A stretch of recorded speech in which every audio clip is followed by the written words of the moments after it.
നമസ്കാരം. കേരളത്തോട് കേന്ദ്ര സർക്കാരിന് പകയോ? ഏറ്റവും ഒടുവിൽ സംസ്ഥാനത്തിൻ്റെ അവസാന പാത കടമെടുപ്പ് പരിധി വല്ലാതെ വെട്ടിക്കുറച്ച വാർത്തയാണ് ഇപ്പോൾ വന്നിരിക്കുന്നത്. 7437.61 കോടി ആവശ്യപ്പെട്ട ഇടത്ത് വെറും 1838 കോടിക്കുള്ള അനുമതി മാത്രമാണ് കേന്ദ്ര സർക്കാർ നൽകിയിട്ടുള്ളത്. കിഫ്ബി സംബന്ധിച്ച് മുൻ ധനകാര്യമന്ത്രി ഡോക്ടർ തോമസ് ഐസക്കിന് എൻഫോഴ്സ്മെൻറ്റ് ഡയറക്ടറേറ്റ് വീണ്ടും നോട്ടീസ് അയച്ച വാർത്തയും ഇന്ന് വന്നിട്ടുണ്ട്. സംസ്ഥാന വികസനത്തിൻ്റെ പാതയിൽ ചരിത്രം രചിക്കുന്ന കിഫ്ബിയെ തകർക്കലാണ് ലക്ഷ്യം. സമാധാനത്തിന് അർഹിക്കുന്ന വിഹിതം എല്ലാ മേഖലകളിലും നിഷേധിക്കുന്നതിന് ഇടയിലാണ് സാക്ഷാൽ മോദിയുടെയും മലയാളിയായ കേന്ദ്രമന്ത്രി വി മുരളീധരൻ്റെയും അപഹസിക്കലുകൾ ഉണ്ടാകുന്നത്. മുഹമ്മദ് റിയാസിൻ്റെ ഫേസ്ബുക്ക് പോസ്റ്റുകൾ കേന്ദ്രത്തിനുള്ള പ്രമോഷൻ നൽകലാണ് എന്ന മുരളീധരൻ്റെ പരാമർശത്തിന് വസ്തുതകൾ നിരത്തി മുഹമ്മദ് റിയാസ് മറുപടി നൽകിയിരിക്കുന്നു. ഒരു പൊതു തെരഞ്ഞെടുപ്പ് അടുക്കുമ്പോൾ സംസ്ഥാനത്തെ വികസന പരിപാടികളും ക്ഷേമ പെൻഷൻ ഉൾപ്പെടെയുള്ള പദ്ധതികളും പൊതുവിതരണവും അവതാളത്തിലാക്കാൻ ആഗ്രഹിക്കുന്ന BJPയുടെ തന്ത്രമാണോ കേന്ദ്രത്തിൻ്റെ ഈ പകവീട്ടൽ? കേന്ദ്രത്തിൻ്റെ പക കേരളത്തിൽ വിലപ്പോകുമോ എന്നാണ് ന്യൂസ് ആൻഡ് വ്യൂസ് പരിശോധിക്കുന്നത്. ഇന്ന് ചർച്ചയിൽ പങ്കെടുക്കുന്ന അതിഥികൾ: CPIM നേതാവ് doctor JS Shiju Khan, BJP വക്താവ് അഡ്വക്കേറ്റ് P കൃഷ്ണദാസ് എന്നിവർ. ഏറ്റവും ആദ്യം ഡോക്ടർ ഷിജു ഖാൻ, താങ്കളിലേക്ക് തന്നെ വരികയാണ്. ഈ കൃത്യമായി കാര്യങ്ങൾ പറഞ്ഞു പോകാൻ തന്നെയാണ് കേരള സർക്കാരിനെ നയിക്കുന്ന പാർട്ടിയുടെ പ്രതിനിധി ഡോക്ടർ ഷിജു ഖാനും ഒപ്പം കേന്ദ്ര സർക്കാരിൻ്റെ പ്രതിനിധി ആയിട്ട് BJPയുടെ പ്രതിനിധിയായിട്ട് അഡ്വക്കേറ്റ് P കൃഷ്ണദാസും ചർച്ചയിൽ ചേർന്നിട്ടുള്ളത്. ഡോക്ടർ ഷിജു ഖാൻ, കേരളത്തോടുള്ള ഈ അവഗണന, കേരളത്തെ അപഹസിക്കുന്ന രീതികൾ, ഇതൊക്കെ കഴിഞ്ഞ കുറച്ച് ദിവസങ്ങളായി BJP നേതാക്കളിൽ നിന്നുണ്ടാകുന്നുണ്ട്. പരമപ്രധാന നേതാവായ നരേന്ദ്രമോദി ഉൾപ്പെടെ കേരളത്തിൽ വന്ന് കഴിഞ്ഞ ദിവസങ്ങളിൽ പറഞ്ഞത് ഒക്കെ നമ്മുടെ മുമ്പിലുണ്ട്. ഈ പക എന്തുകൊണ്ടാണ് BJPക്ക് ഇവിടെ ഒരു ഇടം ഇടത് പാർട്ടികൾ നൽകുന്നില്ല എന്നത് ആണോ കാരണം? യഥാർത്ഥത്തിൽ ഫെഡറൽ തത്വങ്ങളെ പൂർണ്ണമായും ലംഘിച്ചുകൊണ്ടാണ് കേന്ദ്ര ഗവൺമെൻറ്റിൻ്റെ പെരുമാറ്റം. ഇപ്പോൾ പ്രധാനമന്ത്രി കഴിഞ്ഞ ദിവസം നടത്തിയ തൃശ്ശൂരിലെ പ്രസംഗം തന്നെ പരിശോധിച്ചാൽ ഇപ്പോൾ BJPക്കെതിരായ ഒരു വലിയ വിമർശനം എന്ന നിലയിൽ തന്നെ ആ പ്രസംഗം ഇപ്പോൾ മാറുകയാണ്. കാരണം കേന്ദ്ര ഗവൺമെൻറ്റിൻ്റെ ഭാഗമായ എയർപോർട്ടിലും അതോടൊപ്പം പിന്നെ കസ്റ്റംസും കേന്ദ്ര വിദേശകാര്യ വകുപ്പുമായി ബന്ധപ്പെട്ട് പ്രവർത്തിക്കുന്ന UAE കോൺസുലേറ്റും അടക്കം ഭാഗമായ ഒരു വലിയ കള്ളക്കടത്തിനെ, സ്വർണ്ണക്കടത്തിനെ സംബന്ധിച്ച കേന്ദ്ര ഗവൺമെൻറ്റിൻ്റെ അന്വേഷണം എവിടെയായി? CBIയുടെയോ NIAയുടെയോ EDയുടെയോ ഒക്കെ അന്വേഷണങ്ങൾ ഇവിടെ നടന്നു. ആ അന്വേഷണത്തിൻ്റെ പശ്ചാത്തലത്തിൽ തെറ്റായ വാർത്തകൾ നൽകിക്കൊണ്ട് സംസ്ഥാന മുഖ്യമന്ത്രിയെയും അതോടൊപ്പം ഇടതുപക്ഷ ജനാധിപത്യ മുന്നണിയെയും ഒക്കെ അപകീർത്തിപ്പെടുത്താനുള്ള വലിയ പ്രചരണമാണ് നടന്നത്. പക്ഷേ ഒടുവിൽ എന്തായി? മുഖ്യമന്ത്രിക്കോ അല്ലെങ്കിൽ ഇടതുപക്ഷ രാഷ്ട്രീയ നേതൃത്വത്തിനെതിരെയോ ഇതുമായി ബന്ധിപ്പിക്കാവുന്ന ഒന്നും EDയുടെയോ CBIയുടെയോ NIAയുടെയോ അന്വേഷണത്തിലൊന്നും വ്യക്തമായില്ല. ഒരു തെളിവും അവർക്ക് കണ്ടെത്താനുമായില്ല. അപ്പോൾ ഈ പ്രചരണം മുഴുവൻ തെറ്റായിരുന്നുവെന്ന് നമുക്ക് ബോധ്യപ്പെടും. രണ്ടാമത്തെ കാര്യം, കേന്ദ്ര ഗവൺമെൻറ് യഥാർത്ഥത്തിൽ കേരളത്തോട് കാട്ടുന്ന പകപോക്കൽ സമീപനമാണ്. ഇപ്പോൾ മുൻ ധനകാര്യമന്ത്രി തോമസ് ഐസക്കിനെതിരായിട്ട് ED നടത്തിയ ഒന്നാമത്തെ ഗൂഢാലോചന വളരെ ശക്തമായ പ്രഹരമാണ് അവർക്ക് നിയമവ്യവസ്ഥയിൽ നിന്ന് ലഭിച്ചത്. ഇപ്പോൾ വീണ്ടും ഈ നോട്ടീസുമായിട്ട് മുന്നോട്ട് പോകാനാണ് അവർ ശ്രമിക്കുന്നത്. നിങ്ങൾ ഇന്ത്യയിലെ വിവിധങ്ങളായ സംസ്ഥാനങ്ങൾ പരിശോധിച്ചാൽ അറിയാം, അവിടെയൊക്കെ BJP ഇതര രാഷ്ട്രീയ പാർട്ടികൾ ഭരിക്കുന്ന സംസ്ഥാനങ്ങളിൽ, BJP ഇതര രാഷ്ട്രീയ പാർട്ടികൾക്ക് മുൻകൈയുള്ള സംസ്ഥാനങ്ങളിലൊക്കെ എൻഫോഴ്സ്മെൻറ്റ് ഡയറക്ടറേറ്റിനെ കയറൂരി വിട്ടുകൊണ്ട് അവിടുത്തെ തിരഞ്ഞെടുക്കപ്പെട്ട സർക്കാരുകളുടെയും അതിൻ്റെ ഭാഗമായ നേതാക്കന്മാർക്കെതിരെയും ഉള്ള വലിയ ആക്രമണങ്ങളാണ് നടന്നുകൊണ്ടിരിക്കുന്നത്. മന്ത്രിമാർക്കെതിരെ, മുഖ്യമന്ത്രിക്കെതിരെ ഡൽഹിയിലടക്കം EDയെ CBIയെ അതിൻ്റെ രാഷ്ട്രീയ ചട്ടുകമാക്കി മാറ്റുന്ന നിലപാട് നമുക്ക് കാണാൻ കഴിയും. മൂന്നാമത്തെ വിഷയം കേരളത്തോടുള്ള കേന്ദ്ര ഗവൺമെൻറ്റിൻ്റെ അവഗണന.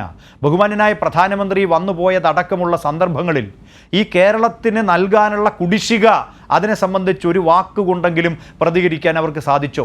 GST നഷ്ടപരിഹാര തുക അടക്കമുള്ള കാര്യങ്ങളിൽ കേന്ദ്ര ഗവൺമെൻറ് നടത്തുന്ന ഒളിച്ചുകളി അവസാനിപ്പിക്കണം. ഏറ്റവും അവസാനം ഇന്ന് വരുന്ന വാർത്ത എന്താണ്? കേരളത്തിൻ്റെ കടമെടുപ്പ് പരിധിയിൽ നിന്ന് ഏതാണ്ട് 5600 കോടി രൂപ വെട്ടിക്കുറച്ചിരിക്കുകയാണ്. 7437.61 കോടി രൂപ കേരളം കടമെടുപ്പ് പരിധിയുടെ ഭാഗമായിട്ട് ആവശ്യപ്പെട്ടപ്പോൾ അതിൽ 1838 കോടി രൂപയ്ക്ക് അനുവാദം തന്നു. 5600 കോടി രൂപയാണ് വെട്ടിക്കുറയ്ക്കുന്ന നിലപാട് കേന്ദ്ര സർക്കാർ സ്വീകരിക്കുന്നത്. ഇതെല്ലാം കേരളത്തെ സാമ്പത്തികമായി ഉപരോധിക്കുക എന്ന ഒരു നിലപാടാണ് കേന്ദ്ര ഗവൺമെൻറ് സ്വീകരിക്കുന്നത്. ക്ഷേമ പെൻഷൻ അടക്കമുള്ള കാര്യങ്ങൾക്ക് വിതരണം ചെയ്യേണ്ടുന്ന ഒരു വലിയ സാമ്പത്തികമായ ആവശ്യം കേരളത്തിനുള്ളപ്പോഴാണ് കേന്ദ്ര ഗവൺമെൻറ് ഇത്തരം നിലപാടുകൾ സ്വീകരിക്കുന്നത്. അതോടൊപ്പം വളരെ പ്രധാനപ്പെട്ട കാര്യം റെയിൽവേയുടെ അവഗണന. ഇപ്പോൾ DYFI ജനുവരി 20 സംഘടിപ്പിക്കുന്ന മനുഷ്യച്ചങ്ങലയിൽ ഞങ്ങൾ മുന്നോട്ട് വയ്ക്കുന്ന സുപ്രധാന ആവശ്യമാണ് ഈ റെയിൽവേ. കേരളത്തെ കേന്ദ്ര ഗവൺമെൻറ് അവഗണിക്കുകയാണ്. അതോടൊപ്പം പുതിയ റെയിൽവേ ലൈനുകൾ അനുവദിക്കാതെ, പുതിയ തീവണ്ടികൾ അനുവദിക്കാതെ കേരളത്തോട് അവഗണന പ്രകടിപ്പിക്കുകയാണ്. കേരളം ഇന്ത്യയിലെ ഒരു സംസ്ഥാനമല്ലേ, എന്തിനാണ് ഇവർ ഇത്രമാത്രം കേരളത്തെ അവഗണിക്കുന്നത്, അവഹേളിക്കുന്നത്? ഇതാണ് പ്രധാനപ്പെട്ട പ്രശ്നം. ഇതിന് BJP നേതാക്കന്മാർ മറുപടി പറയേണ്ടതുണ്ട്. അതിനു പകരം EDയെയും CBIയെയും ഒക്കെ കയറൂരി വിട്ടുകൊണ്ട് കേരളത്തിലെ ഇടതുപക്ഷ ജനാധിപത്യ മുന്നണിയെ ഭയപ്പെടുത്താനോ അതല്ലെങ്കിൽ നേതാക്കന്മാരെ അവഹേളിക്കാനോ ഒന്നുമുള്ള ശ്രമങ്ങളെ കേരളം അംഗീകരിക്കുകയില്ല എന്ന കാര്യം ഓർമ്മിക്കേണ്ടതുണ്ട്. ഡോക്ടർ ഷിജു ഖാൻ, കഴിഞ്ഞ ദിവസവും ഇന്നും ഈ കേന്ദ്രമന്ത്രി V മുരളീധരൻ ചൂണ്ടിക്കാട്ടുന്നത് മുഹമ്മദ് റിയാസിൻ്റെ ഫേസ്ബുക്ക് പോസ്റ്റിലൂടെ കേന്ദ്ര സർക്കാരിന് പ്രമോഷൻ കിട്ടുന്നുണ്ട്. അപ്പോൾ എന്തുമാത്രം കാര്യങ്ങളാണ് കേന്ദ്ര സർക്കാർ ഇവിടെ ചെയ്തുകൊണ്ടിരിക്കുന്നത് എന്ന് പറയാൻ വേണ്ടിയിട്ടുള്ള ഒരു ശ്രമമാണ് അതിലൂടെ നടക്കുന്നത്. അതിന് എന്താണ് CPM നൽകുന്ന മറുപടി? യഥാർത്ഥത്തിൽ ഈ ദേശീയപാത വികസനം അടക്കമുള്ള കാര്യങ്ങൾ കേന്ദ്ര ഗവൺമെൻറ്റിൻ്റെ ഔദാര്യമൊന്നുമല്ല, കേരളത്തിന് അർഹതപ്പെട്ടതാണ്. ആ കേരളത്തിന് അർഹതപ്പെട്ട ദേശീയപാത വികസനത്തിനെ തുരങ്കം വയ്ക്കാനാണ് പലരും ശ്രമിച്ചിട്ടുള്ളത്. എന്നാൽ കേരളത്തിലെ ഇപ്പോഴത്തെ ഇടതുപക്ഷ ജനാധിപത്യ മുന്നണിയും ബഹുമാന്യനായ മുഖ്യമന്ത്രിയും ബഹുമാന്യനായ പൊതുമരാമത്ത് വകുപ്പ് മന്ത്രിയും ഒക്കെ സക്രിയമായി ഇടപെടുന്നു. അതിൻ്റെ ഭാഗമായിട്ട് സ്ഥലമേറ്റെടുക്കൽ അടക്കമുള്ള കാര്യങ്ങൾക്ക് സംസ്ഥാന ഗവൺമെൻറ് മാറ്റിവെച്ചത് 5600 കോടി രൂപയാണ്. ഇന്ത്യയിലെ മറ്റേത് ഗവൺമെൻറ്റാണ് ഈ ദേശീയപാത വികസനത്തിന് വേണ്ടി ഈ പണം ചെലവഴിച്ചത്? നമ്മൾ പരിശോധിക്കണ്ടേ? കേരളത്തിനേക്കാൾ ദേശീയപാത വികസിപ്പിക്കാൻ കേന്ദ്ര ഗവൺമെൻറ് പണമനുവദിച്ച ഉത്തർപ്രദേശ് അടക്കമുള്ള സംസ്ഥാനങ്ങൾ ഈ കേരളം നൽകിയ പണത്തിൻ്റെ പകുതി പോലും ചെലവഴിച്ചിട്ടില്ല എന്ന് മനസ്സിലാക്കണം. കേരളത്തിൻ്റെ ദേശീയപാതയേക്കാൾ വികസനം കേന്ദ്ര ഗവൺമെൻറ് പണം ചെലവഴിക്കുന്ന സംസ്ഥാനങ്ങളിൽ അതത് സംസ്ഥാനങ്ങളിൽ നിന്ന് പണം പിടിച്ചു വാങ്ങാനുള്ള നിലപാട് സ്വീകരിക്കാതെ കേരളത്തിൽ നിന്ന് പണം പിടിച്ചു വാങ്ങാനുള്ള നിലപാട് സ്വീകരിക്കുന്നു. 5600 കോടി രൂപയാണ് കേരളം കൂടുതൽ. അതുകൊണ്ട് കേന്ദ്രത്തിൻ്റെ ഔദാര്യമൊന്നുമല്ല. പിന്നെ ശ്രീ V മുരളീധരനാണ്. അദ്ദേഹം ഏത് കാലത്താണ് കേരളത്തിന് വേണ്ടി നല്ല 2 വാക്ക് പറഞ്ഞിട്ടുള്ളത്? കേരളത്തെ സഹായിക്കാനെന്നല്ല, കേരളത്തെ അവഹേളിക്കാനാണ് അദ്ദേഹം നിലപാട് സ്വീകരിച്ചത്. അദ്ദേഹത്തിൻ്റെ പ്രസംഗം ടെലിവിഷനിലൂടെയൊക്കെ നമ്മൾ കണ്ടു. വാസ്തവത്തിൽ അദ്ദേഹം വഹിക്കുന്ന പദവിയുടെ പേരെന്താണ്? കേന്ദ്ര വിദേശകാര്യ സഹമന്ത്രിയാണ്. അദ്ദേഹം ഇന്നെന്താ പറഞ്ഞത്? അരിക്കൊമ്പൻ റോഡിനെ കുറിച്ച് പറയുകയുണ്ടായി. ഞങ്ങൾ ഓർമ്മിപ്പിക്കുന്നു, കേരളത്തിലെ നിരവധി റോഡുകൾ, ദേശീയപാതയുടെ ഭാഗമായ നിരവധി റോഡുകൾ, ഇതെല്ലാം കാലാകാലങ്ങളായി കേന്ദ്ര ഗവൺമെൻറ്റിൻ്റെ അനാസ്ഥ കൊണ്ടും മറ്റ് കാരണങ്ങൾ കൊണ്ടും മുടങ്ങിക്കിടന്നു. ഇന്ന് കേരളത്തിലെ ഇടതുപക്ഷ ജനാധിപത്യ മുന്നണി അതിനുവേണ്ടി നിലപാട് സ്വീകരിച്ചു. ഇപ്പോൾ നവകേരള സദസ്സ് നടന്നല്ലോ. പല ചാനലുകളും ഈ ബസ് പാതി വഴിയിൽ നിന്നുപോയി എന്നൊക്കെയുള്ള വാർത്തകൾ കൊടുത്തല്ലോ. എന്തായിരുന്നു അതിൻ്റെ അടിസ്ഥാനം? കേരളത്തിലെ ബഹുമാന്യരായ മന്ത്രിമാർ മുഖ്യമന്ത്രിയുടെ നേതൃത്വത്തിൽ ദേശീയപാത വികസനത്തിൻ്റെ വിലയിരുത്തൽ അതിനുവേണ്ടി ബസ്സിൽ നിന്നിറങ്ങിയതാണ്. ഇതാ ബസ് പാതി വഴിയിൽ നിന്നുപോയി എന്ന വാർത്ത കൊടുക്കുന്ന സാഹചര്യം UDFിൻ്റെ ഭാഗമായിട്ടുള്ള ആളുകൾ മന്ത്രിമാർക്കെതിരെ സ്വീകരിച്ചത്. കേരളത്തിലെ ദേശീയപാത ഇങ്ങ് തിരുവനന്തപുരം മുതൽ കാസർഗോഡ് വരെ പരിശോധിച്ചാൽ ആ പാതയെ നവീകരിക്കുന്നതിനും അതിനാവശ്യമായ നിരവധി നടപടികൾ സ്വീകരിക്കുന്നതിനും കൃത്യമായ വിലയിരുത്തലുകൾ, അതിൻ്റെ അടിസ്ഥാനത്തിൽ ത്വരിതഗതിയിലുള്ള നടപടികൾ, സംസ്ഥാനം ഏതാണ്ട് 25% തുക മാറ്റിവെച്ചുകൊണ്ടുള്ള നിലപാട് സ്വീകരിച്ചു. ഇന്ത്യയിൽ ഒരു സംസ്ഥാനവും ഈ ദേശീയപാത വികസനത്തിന് വേണ്ടി ഈ പണം ചെലവഴിച്ചിട്ടില്ല. ഞങ്ങൾ മുന്നോട്ട് വയ്ക്കുന്ന കേരളത്തിലെ കക്ഷി രാഷ്ട്രീയ ഭേദമന്യേ കേരളത്തിൻ്റെ സർക്കാരാണല്ലോ അത് ജനങ്ങൾക്ക് വേണ്ടി പണം ചെലവഴിക്കുകയാണ്. ഞങ്ങൾ അതിൻ്റെ ഭാഗമായിട്ട് ആവശ്യപ്പെടുന്നത് കേന്ദ്ര ഗവൺമെൻറ് കേരളത്തിന് തരേണ്ട കുടിശ്ശിക പിടിച്ചു വയ്ക്കാതെ നിരവധി കുടിശ്ശിക കേരളത്തിന് കിട്ടാനുണ്ട്. അത് തിരിച്ചു കൊടുക്കണം, അത് തരണം. അതിനുവേണ്ടിയുള്ള നിലപാട് കേന്ദ്ര ഗവൺമെൻറ് സ്വീകരിക്കുമോ എന്നുള്ളതാണ് പ്രശ്നം. ഷിജു ഖാൻ, കേന്ദ്ര സർക്കാർ സാധാരണ ഒരു തെരഞ്ഞെടുപ്പ് അടുക്കുന്ന വേളയിലെങ്കിലും കുറേ കാര്യങ്ങൾ ചെയ്തു എന്ന് വരുത്തി തീർക്കാൻ ശ്രമിക്കേണ്ട ഘട്ടത്തിൽ കേരളത്തെ ഇങ്ങനെ സമ്മർദ്ദപ്പെടുത്തുമ്പോൾ ഈ രീതിയിൽ പ്രത്യക്ഷമായി തന്നെ ആ സമ്മർദ്ദം ആളുകൾക്ക് മനസ്സിലാകുന്ന ഒരു ഘട്ടം വരുന്നത് എന്തുകൊണ്ടാണെന്ന് കരുതണം. അവിടെ BJPക്ക് ഒരു സ്ഥാനം ഉണ്ടാകുന്നില്ല. അതിന് CPM ഭരിക്കുന്ന ഇടത് സർക്കാർ ഉള്ള കേരളം ഒരു വലിയ വെല്ലുവിളിയാണ് ഉയർത്തുന്നത് എന്നതുകൊണ്ടാണോ? ഇപ്പോൾ നിങ്ങളൊരു പ്രധാനപ്പെട്ട കാര്യം മനസ്സിലാക്കേണ്ടത് ഞാൻ നേരത്തെ സൂചിപ്പിച്ചു. ഇപ്പോൾ റെയിൽവേയുടെ കാര്യം, ഇപ്പോൾ കേരളയിൽ അടക്കമുള്ള പദ്ധതികൾ ലോകത്തെ പ്രധാനപ്പെട്ട രാജ്യങ്ങളിൽ അത് യൂറോപ്പിലാവട്ടെ, ഏഷ്യയിലാകട്ടെ, അതോടൊപ്പം അമേരിക്ക അടക്കമുള്ള രാജ്യങ്ങളിലാവട്ടെ 300-350 km/h വേഗതയിൽ പിന്നെ ട്രെയിനുകൾ സഞ്ചരിക്കുമ്പോൾ ഇവിടെ 70-80-90 km/h ഓടുന്ന ട്രെയിനുകൾ മതി. ഇതാണോ കേന്ദ്ര ഗവൺമെൻറ്റിൻ്റെ നിലപാട്? അതാണോ കേരളയിൽ തടയുന്നതിന് വേണ്ടി ഇവർ കണ്ടെത്തുന്ന ന്യായീകരണം? അതോടൊപ്പം നമ്മുടെ പ്രധാനപ്പെട്ട ട്രെയിനുകളിലെ നിങ്ങൾ മനസ്സിലാക്കണം, ഇന്ത്യൻ റെയിൽവേക്ക്, സദേൺ റെയിൽവേക്ക് ഏറ്റവും കൂടുതൽ വരുമാനം നൽകുന്ന ട്രെയിനുകൾ ഈ കേരളത്തിലൂടെ ഓടുന്ന ട്രെയിനുകളാണ്. നിരവധി ട്രെയിനുകളുണ്ട്. ആ ട്രെയിനുകൾ കേരളത്തിലൂടെ ഓടുന്നു. നമ്മൾ അന്തസ്സായി ടിക്കറ്റ് എടുത്ത് യാത്ര ചെയ്യുന്നവരാണ്. നമുക്ക് പുതിയ ട്രെയിനുകൾ ഇവർ തരണ്ടേ? പുതിയ നഞ്ചങ്കോട്, മൈസൂർ അടക്കമുള്ള പാതകൾക്ക് അനുവാദം തരണ്ടേ? ശബരി റെയിൽപാത അടക്കമുള്ള കാര്യങ്ങൾക്ക് അനുവാദം തന്ന നിലപാട് സ്വീകരിക്കണ്ടേ? അതൊന്നും ഇവർ സ്വീകരിക്കുന്നില്ല. ഉത്സവ സീസണിലടക്കം റെയിൽവേ കാട്ടുന്ന അവഗണന പ്രധാനപ്പെട്ട പ്രശ്നമായി ഉയർന്നു വന്നിട്ടുണ്ട് എന്ന് നമ്മൾ മനസ്സിലാക്കണം. ഇപ്പോൾ എന്താ ഇവർ ചെയ്യുന്നത് കേരളത്തിലെ സുപ്രധാന റൂട്ടുകളിലോടുന്ന ട്രെയിനുകളിൽ സ്ലീപ്പർ കമ്പാർട്ട്മെൻറ്റും ജനറൽ കമ്പാർട്ട്മെൻറ്റും വെട്ടിക്കുറയ്ക്കുക. അങ്ങനെ വെട്ടിക്കുറച്ചുകൊണ്ട് തേർഡ് AC-യുടെ എണ്ണം കൂട്ടുക. അപ്പോൾ സാധാരണക്കാർക്ക് എതിരായ നിലപാട് സ്വീകരിക്കുന്നു. പ്രീമിയം, ഫ്ലക്സി, തൽക്കാൽ ഇനത്തിൽ വൻ തുകയാണ് ഈ റെയിൽവേ ജനങ്ങളിൽ നിന്ന് ഈടാക്കുന്നത്. പിന്നെ വന്ദേ ഭാരതാണ് കൊണ്ടുപോകുന്നത്. വന്ദേ ഭാരത് കൊണ്ടുപോകുന്ന ഏറ്റവും അവസാനം തന്ന ഒരു സംസ്ഥാനമാണ് കേരളം.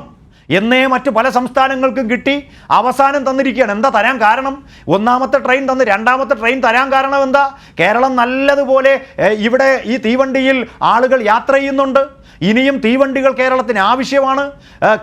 ഈ വന്ദേ ഭാരത് നിലവിലുള്ള റൂട്ടിലൂടെ ഓടുമ്പോൾ പിടിച്ചു നിർത്തുകയാണ് മറ്റ് പല ട്രെയിനുകളെയും.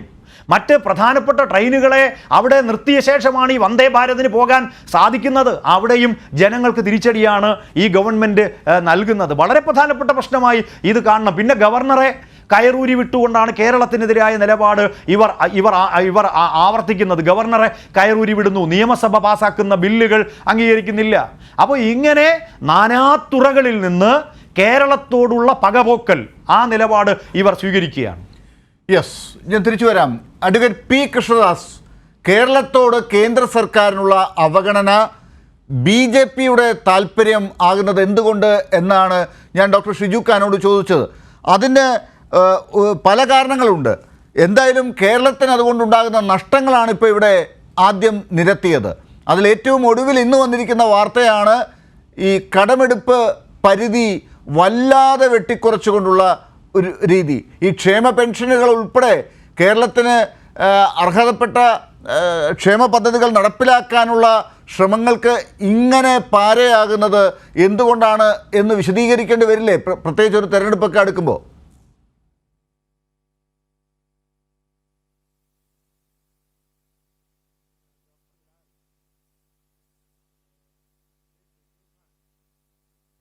ഒന്നുകിൽ കേരളത്തിൽ അദ്ദേഹം യാത്ര ചെയ്യുന്നില്ല, അതല്ല അദ്ദേഹം ഏതെങ്കിലും മാർഗത്തിലൂടെ നാഷണൽ ഹൈവേയിലൂടെയോ ഇനി അതല്ല ട്രെയിനിലൂടെയോ ഒക്കെ യാത്ര ചെയ്യുന്നുണ്ടെങ്കിൽ തന്നെ അദ്ദേഹം രാത്രി ഉറങ്ങുന്ന സമയത്തായിരിക്കും യാത്ര ചെയ്യുന്നത്.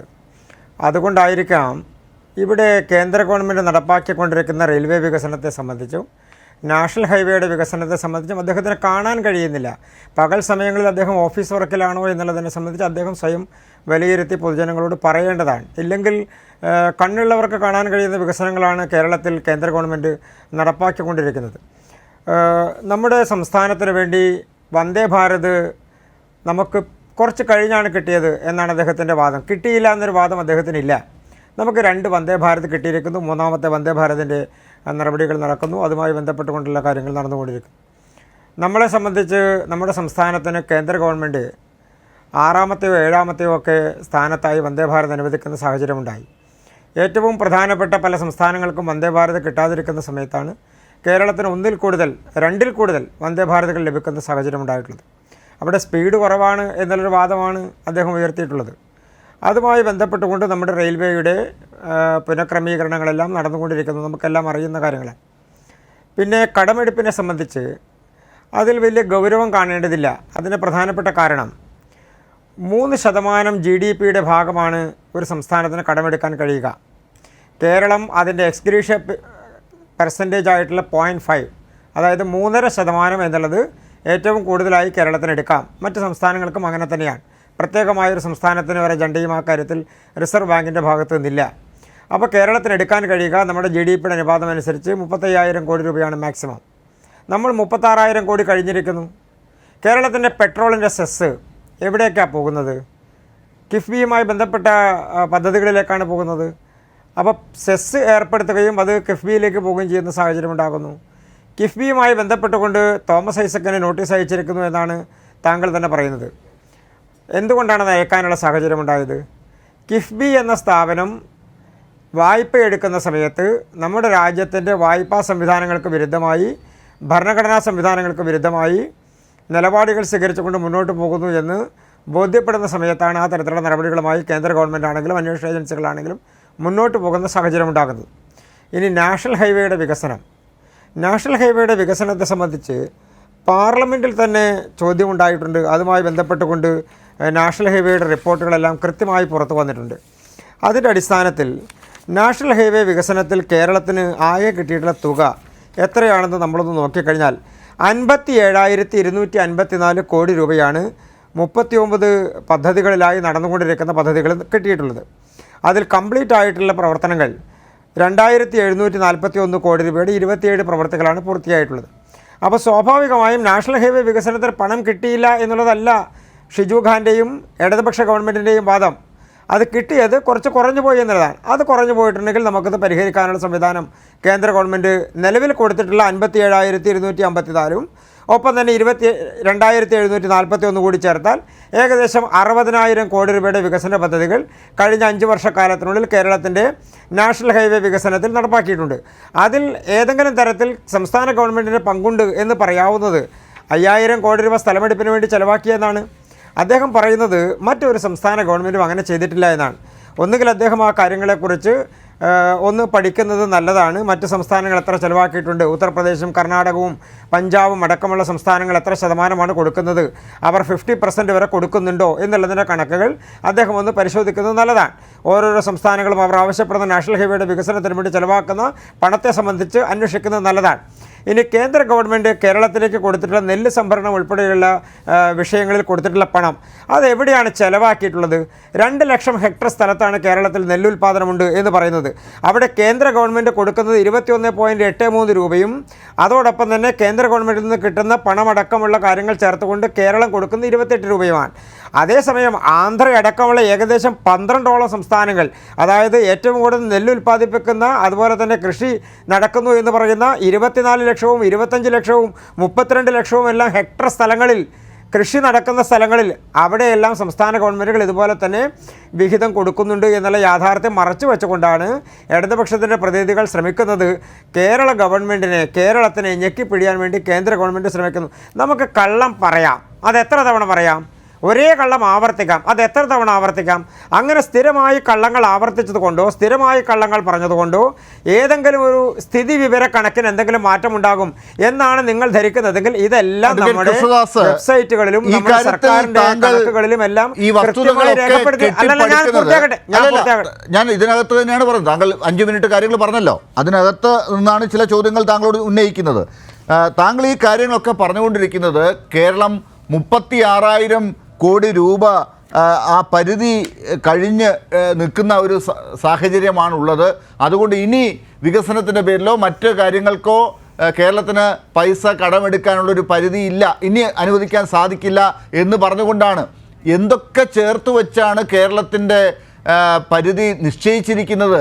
എത്രമാത്രം പണമാണ് കേരളത്തിന് കേരളത്തിൻ്റെ ഖജനാവിലൂടെ ഉപയോഗിക്കുന്നതായി കേന്ദ്രം കണക്കുകൂട്ടി വച്ചിരിക്കുന്നത് എന്നതൊരു ചോദ്യമാണല്ലോ. അതിൽ BJPയും കേന്ദ്ര സർക്കാരും ഒക്കെ കണക്ക് കൂട്ടുന്നതിൽ ഈ കിഫ്ബി ഉൾപ്പെടെയുള്ള പണം എടുത്തു വെച്ചിട്ടാണല്ലോ ചേർത്ത് വെക്കുന്നത്. എന്നിട്ടാണല്ലോ ഈ പരിധിയൊക്കെ നിശ്ചയിച്ച് ഇനി ഇത്രയേ കടമെടുക്കാൻ സാധിക്കൂ എന്നൊക്കെ പറയുന്നത്. അതെന്തുകൊണ്ടാണ്? കേരളത്തിലെ BJP നേതാക്കളെങ്കിലും കേരളത്തിൻ്റെ വികസനത്തിൻ്റെ ഒപ്പം നിൽക്കണ്ടേ? ഇവിടെയുള്ള റെയിൽവേയിൽ കൂടുതൽ ട്രെയിനുകൾ ഉണ്ടായാൽ എന്താണ് കുഴപ്പം? ഇപ്പോഴുള്ള വന്ദേ ഭാരത് ഇനി എന്നെങ്കിലുമൊക്കെ സ്പീഡ് കൂട്ടി വരുന്ന ഒരു കാലഘട്ടം ഉണ്ടാകുന്നതിനേക്കാൾ ഇപ്പോഴുള്ള മറ്റ് ട്രെയിനുകളൊക്കെ പിടിച്ചിട്ട് ഈ വന്ദേ ഭാരത് ഓടിക്കുന്നതിനേക്കാൾ ഇവിടെ കൂടുതൽ സൗകര്യമുള്ള ഒരു റെയിൽ ഉണ്ടാകുന്നതിന് എന്തിനാണ് കേരളത്തിലെ BJP എതിർക്കുന്നത്? ഇവിടെയുള്ള പദ്ധതികൾ മുന്നോട്ട് കൊണ്ടുപോകാൻ വേണ്ടി ശ്രമിച്ച കേരളത്തിലെ ധനകാര്യമന്ത്രിയെ, മുൻ ധനകാര്യമന്ത്രിയെ EDയെ കൊണ്ട് ഇങ്ങനെ പീഡിപ്പിക്കുന്നതിൽ എന്തിനാണ് ആനന്ദം കൊള്ളുന്നത് ഇവിടുത്തെ BJP നേതാക്കൾ? എന്തുകൊണ്ടാണ് കേന്ദ്രമന്ത്രി V മുരളീധരൻ ഒരു വാക്ക് പോലും ഈ കേരളത്തിന് വേണ്ടി ഗുണകരമായ നല്ല വർത്തമാനം പറയുന്നില്ല എന്ന് CPMനെ കൊണ്ട് ഇങ്ങനെ പറയിക്കുന്നത്, അല്ലെങ്കിൽ മറ്റ് പാർട്ടികളെ കൊണ്ടുകൂടി പറയിക്കുന്നത്?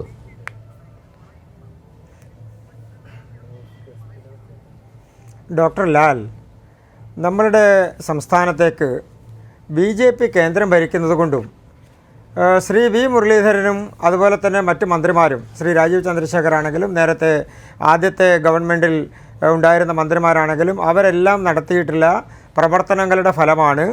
പ്രത്യേകിച്ച് ഇപ്പോൾ ശ്രീ നരേന്ദ്രമോദിജി അടക്കം കേരളത്തോട് കാണിക്കുന്ന പ്രത്യേകമായിട്ടുള്ള താല്പര്യത്തിൻ്റെ അടിസ്ഥാനത്തിലാണ് നമുക്ക് വളരെ പെട്ടെന്ന് തന്നെ പല വികസന കാര്യങ്ങളും കേന്ദ്ര ഗവൺമെൻറ്റിൽ നിന്ന് നേടിയെടുക്കാൻ വേണ്ടി കഴിയുന്നത്. കേരളത്തിൽ നിന്ന് പോയിട്ടുള്ള MP-മാർ 20 MP-മാരുണ്ടല്ലോ, അവരാരും തന്നെ BJP അല്ലല്ലോ, അവരെല്ലാം കോൺഗ്രസ്സുകാരും ഇടതുപക്ഷക്കാരുമായിട്ടുള്ള ആളുകളാണല്ലോ.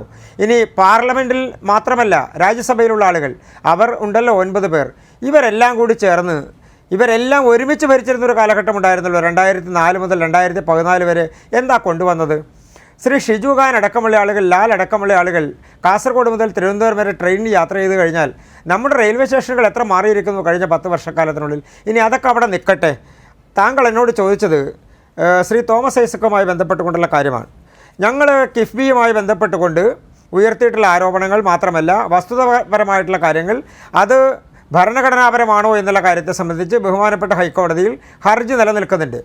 അതിലൊരു പ്രധാനപ്പെട്ട വിഷയമുള്ളത്, കിഫ്ബിയെ സംബന്ധിച്ച് പറയുമ്പോൾ നിങ്ങൾ എന്തിനാണ് വേവലാതിപ്പെടുന്നത്? കിഫ്ബിയെ ആരെങ്കിലും തകർക്കാൻ വേണ്ടി ശ്രമിക്കുന്നതാണോ? അങ്ങനെയല്ല.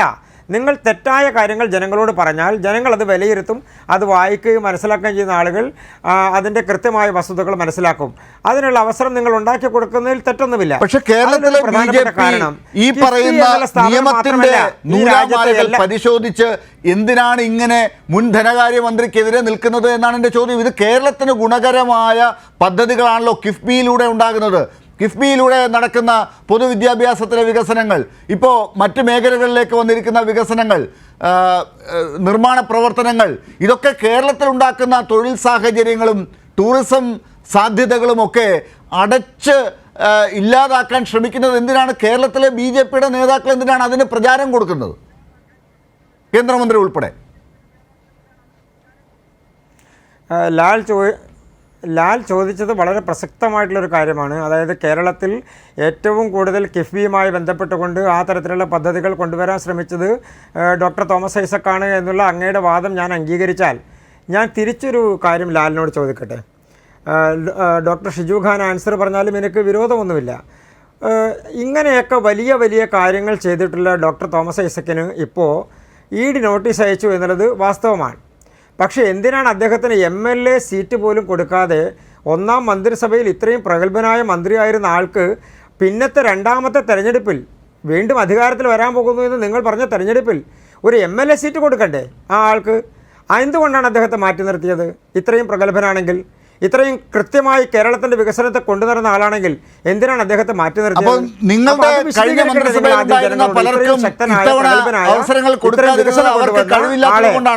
അവർ മിടുക്കന്മാരല്ലാത്തത് കൊണ്ടാണോ, അല്ലെങ്കിൽ മിടുക്കികളല്ലാത്തത് കൊണ്ടാണോ മുൻ മന്ത്രിസഭയിലെ അംഗങ്ങൾക്ക് ഇപ്പോൾ ഒരു ബർത്ത് കൊടുക്കാതിരുന്നത്?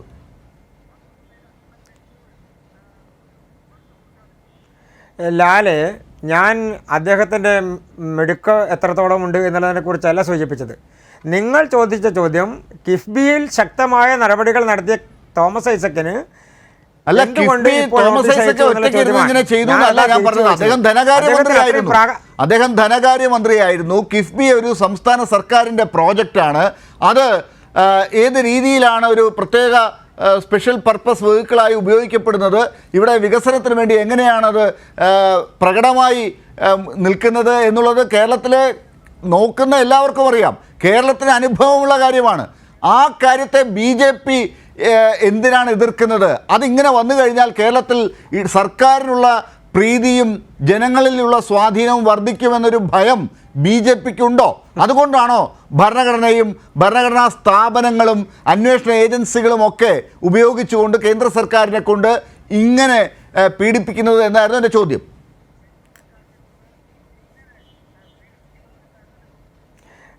ലാൽ, കേരളത്തിൽ കിഫ്ബി മാത്രമല്ല, കേരളത്തിൽ ഏത് വികസന പദ്ധതി വരുന്നതിനും പ്രത്യേകിച്ച് കേന്ദ്ര ഗവൺമെൻറ് കൊണ്ടുവന്നിട്ടുള്ള വികസന പദ്ധതികൾ നോക്കിക്കഴിഞ്ഞാലും എല്ലാം അത് കേന്ദ്രം കൊണ്ടുവന്ന പദ്ധതികൾ, സംസ്ഥാനത്ത് നടപ്പാക്കുന്ന പദ്ധതികൾ ഈ സംസ്ഥാന ഗവൺമെൻറ് നടപ്പാക്കുന്നതിൻ്റെ എത്ര ശതമാനം ഇരട്ടിയുണ്ട് എന്നുള്ളത് നിങ്ങളൊന്ന് പരിശോധിക്കുന്നത് നല്ലതാണ്. അതിൻ്റെ കണക്കുകളെല്ലാം പുറത്തേക്ക് വരുന്നുണ്ടല്ലോ.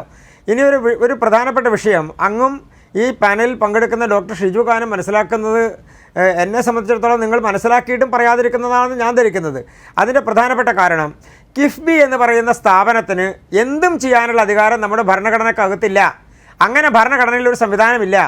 ഈ രാജ്യത്തെ സംവിധാനങ്ങൾക്കനുസരിച്ച്, നിയമത്തിനനുസരിച്ച്, രാജ്യത്തിൻ്റെ ധനകാര്യ നിയമത്തിനനുസരിച്ച് മാത്രമേ കിഫ്ബിക്കും പ്രവർത്തിക്കാൻ വേണ്ടി കഴിയൂ. അങ്ങനെ കിഫ്ബിക്ക് സ്വതന്ത്രമായി ലോകത്തിലൊരു എൻറ്റിറ്റി ഉണ്ട് എന്ന് നിങ്ങൾ പറയാൻ ശ്രമിച്ചാൽ അത് നിങ്ങൾ ബംഗാളിലും ത്രിപുരയിലും എല്ലാം നേരത്തെ പറഞ്ഞിട്ടുള്ള കാര്യങ്ങളുടെ അവസ്ഥയിലേക്ക് കൊണ്ടെത്തിക്കുക എന്നുള്ളതല്ലാതെ മറ്റൊരു സവിശേഷത അതിന്റെ സാങ്കേതികമായ മറ്റു നിയമപരമായ വശങ്ങളിലേക്ക് നമുക്ക് പോകുന്നതിന് മുമ്പ് ഞാൻ BJP നേതാവായ കൃഷ്ണദാസിനോട് ചോദിച്ചത്, കേരളത്തിൽ കിഫ്ബി ഉപയോഗിച്ച് ഒരു അഴിമതി നടന്നിട്ടില്ല. കിഫ്ബിയിലൂടെ കൃത്യമായി തന്നെ വികസന പരിപാടികളാണ് നടന്നത്. പക്ഷേ അങ്ങനെ മറ്റുള്ള സംസ്ഥാനങ്ങളൊന്നും ചെയ്യാത്ത കാര്യം ഇവിടെ വേണ്ട. ഇവിടെ അങ്ങനെയുള്ള വികസനം നടക്കണ്ട. ഇവിടെ ക്ഷേമ പരിപാടികൾ വേണ്ട, വികസന പരിപാടികൾ വേണ്ട, ടൂറിസം വികസനം വേണ്ട എന്ന് BJP എന്തുകൊണ്ടാണ്, കേരളത്തിലെ BJP എന്തിനാണ് വാദിക്കുന്നത്?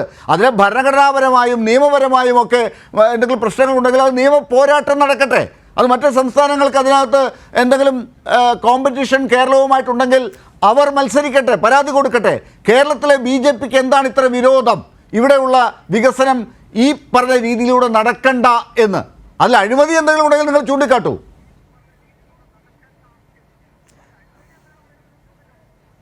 വന്ദേ ഭാരത് ട്രെയിൻ പോകുമ്പോൾ മറ്റു ട്രെയിനുകൾ പിടിച്ചിടുന്നു എന്ന് പറഞ്ഞ് ആലപ്പുഴയിലെ MLA ട്രെയിനിൽ കയറി ഒരു പ്രചരണം നടത്തി. പിടിച്ചിട്ട ട്രെയിനിൽ കയറി അന്നേ ദിവസം തന്നെ അദ്ദേഹം അത് പിൻവലിച്ചു. വേണ്ട, വന്ദേ ഭാരതിന് വേണ്ടി ഏത് ട്രെയിൻ വേണമെങ്കിലും പിടിച്ചിട്ടോട്ടെ എന്ന് പ്രസ്താവന ഇറക്കുന്ന സാഹചര്യമുണ്ടായി. എന്ന് പറഞ്ഞാൽ മനോഭാവം മാറ്റുന്ന സാഹചര്യമുണ്ടായി. വന്ദേ ഭാരതിന് സ്പീഡ് കുറച്ച് കുറഞ്ഞു പോയി, അല്ലെങ്കിൽ അത് കടന്നു പോകുമ്പോൾ മറ്റു ട്രെയിനുകൾ പിടിച്ചിടുന്നു. ശരി, മുഖ്യമന്ത്രിയുടെ യാത്ര പോകുമ്പോൾ, മുഖ്യമന്ത്രി പോകുമ്പോൾ, മന്ത്രിമാർ പോകുമ്പോൾ നമ്മുടെ റോഡിൽ എത്ര സമയമാണ് ബ്ലോക്കുള്ളത്? എത്ര സമയമാണ് റോഡ് തടഞ്ഞിടുന്നത്? ഈ നവകേരള യാത്ര നടന്നപ്പോൾ എത്ര സ്ഥലത്താണ് അവധി പ്രഖ്യാപിക്കുന്ന സാഹചര്യം ഉണ്ടായത്? എത്ര സ്ഥലത്താണ് അക്രമങ്ങൾക്ക് സാധ്യത ഉണ്ടായത്? അപ്പോൾ ശബരി റെയിൽ നടപ്പാക്കാൻ കഴിയില്ല എന്നാണ് ഷിജു ഖാൻ പറയുന്നത്. അദ്ദേഹത്തിന് അത് മനസ്സിലാവാത്തത് കൊണ്ടാണ്. BJPയുടെ ആദ്യത്തെ ഗവൺമെൻറ്, അതായത് അടൽജിയുടെ ഗവൺമെൻറ്റുള്ള കാലഘട്ടത്തിലാണ് ഈ ശബരി റെയിലുമായി ബന്ധപ്പെട്ടുകൊണ്ടുള്ള ശക്തമായിട്ടുള്ള പ്രവർത്തനങ്ങളുമായി മുന്നോട്ട് പോയത്. പിന്നീട് അത് എവിടെ പരാജയപ്പെട്ടു എന്ന് ചോദിച്ചാൽ, നിങ്ങളടക്കമുള്ള ആളുകൾ പിന്തുണ കൊടുത്ത UPAയുടെ ഗവൺമെൻറ്റിൻ്റെ കാലഘട്ടത്തിൽ അതുമായി ബന്ധപ്പെട്ടുകൊണ്ടുള്ള സ്ഥലമെടുപ്പ് ഉൾപ്പെടെയുള്ള കാര്യങ്ങൾ നിലച്ചുപോയി എന്ന് മാത്രമല്ല, ഒരു തുക പോലും വകയിരുത്തിക്കൊണ്ടത് മുന്നോട്ട് കൊണ്ടുപോകാൻ കഴിഞ്ഞില്ല. ഇനി മറ്റൊരു പ്രധാനപ്പെട്ട കാര്യം, കേരളത്തിൻ്റെ ഹൈവേ വികസനം കൃത്യമായി നടക്കുന്നു എന്നുള്ളത് നേരത്തെ വടക്കൻ ജില്ലകളിലേക്ക് പോയിട്ടുള്ള ആളുകൾ ഇപ്പോൾ ഒന്ന് പോയാൽ അവർക്ക് മനസ്സിലാകും. അതും വേണ്ട. അല്ല, കേരള സർക്കാരിന്റെ പങ്കാണ് നമ്മൾ പഠിക്കേണ്ടത്. കേരള സർക്കാർ മറ്റു സംസ്ഥാനങ്ങളിൽ ഈ വികസനം നടക്കുന്നുണ്ടോ എന്നുള്ളത് പഠിക്കണം. താങ്കൾ പറഞ്ഞതുപോലെ സ്ഥലം എടുത്ത് കാണിച്ച വേഗത മറ്റു സംസ്ഥാനങ്ങൾ കൊടുക്കേണ്ടതില്ലാത്ത എന്തുകൊണ്ടാണ് കൊടുക്കേണ്ടി വന്നത് എന്നത് വിശദീകരിക്കണം. അത് വേണ്ടെന്നേ, അങ്ങനെ വേണ്ടെന്നേ. നിങ്ങൾ അങ്ങനെ ഒരു തട്ടിപ്പ് വർത്തമാനം പറഞ്ഞു പോകല്ലേ. ഞാൻ പറഞ്ഞത് നാഷണൽ ഹൈവേയുമായി ബന്ധപ്പെട്ടുകൊണ്ട് കേരളം എത്ര കോടി ചിലവാക്കിയെന്നാണ് പറഞ്ഞത് സ്ഥലമെടുക്കാൻ വേണ്ടി? 5000-ലധികം കോടി രൂപ എന്നാണ് സംസ്ഥാന ഗവൺമെൻറ് പറയുന്നത്. അത് 5200 ആവട്ടെ, 5300 ആവട്ടെ, എത്രയും ആവട്ടെ. കേന്ദ്ര ഗവൺമെൻറ് നാഷണൽ ഹൈവേ വികസനത്തിന് വേണ്ടി കേരളത്തിൽ നടപ്പാക്കിയിട്ടുള്ള പദ്ധതികൾ, അത് നടപ്പാക്കി കാണിച്ചു കൊടുത്തിട്ടുള്ള പദ്ധതികൾ, അതിനുവേണ്ടി ചിലവഴിക്കുന്ന 60000 കോടിയാണെന്നേ. പദ്ധതികളുമായി ബന്ധപ്പെട്ടുകൊണ്ട് കാസർഗോഡ് മുതൽ തിരുവനന്തപുരം വരെ, പഞ്ചാബ്, ഉത്തർപ്രദേശ്, അത് ചിലവാക്കണമെങ്കിൽ കർണാടക അടക്കമുള്ള സംസ്ഥാനങ്ങൾ, മധ്യപ്രദേശ് അടക്കമുള്ള സംസ്ഥാനങ്ങൾ കേന്ദ്ര സർക്കാർ അത് നടക്കില്ല എന്ന് പറഞ്ഞ് മാറ്റി വെച്ചുകൊണ്ട് നിന്ന് കൊടുക്കാതെ എല്ലാ സംസ്ഥാനവും അങ്ങനെ തന്നെയാണ്. അതിൽ പൈസ എല്ലാ സംസ്ഥാനവും അങ്ങനെ തന്നെയാണ്. അവിടെ പണിയണം, എല്ലാ സംസ്ഥാനവും അങ്ങനെ തന്നെയാണ്. പൈസ ഇറക്കണം എന്ന് പറയാൻ കാണിച്ചത് കേരളത്തിലെ അല്ലെന്ന്. എല്ലാ സംസ്ഥാനവും അങ്ങനെ തന്നെയാണ്. എല്ലാ സംസ്ഥാനങ്ങളും അങ്ങനെ തന്നെയാണ്.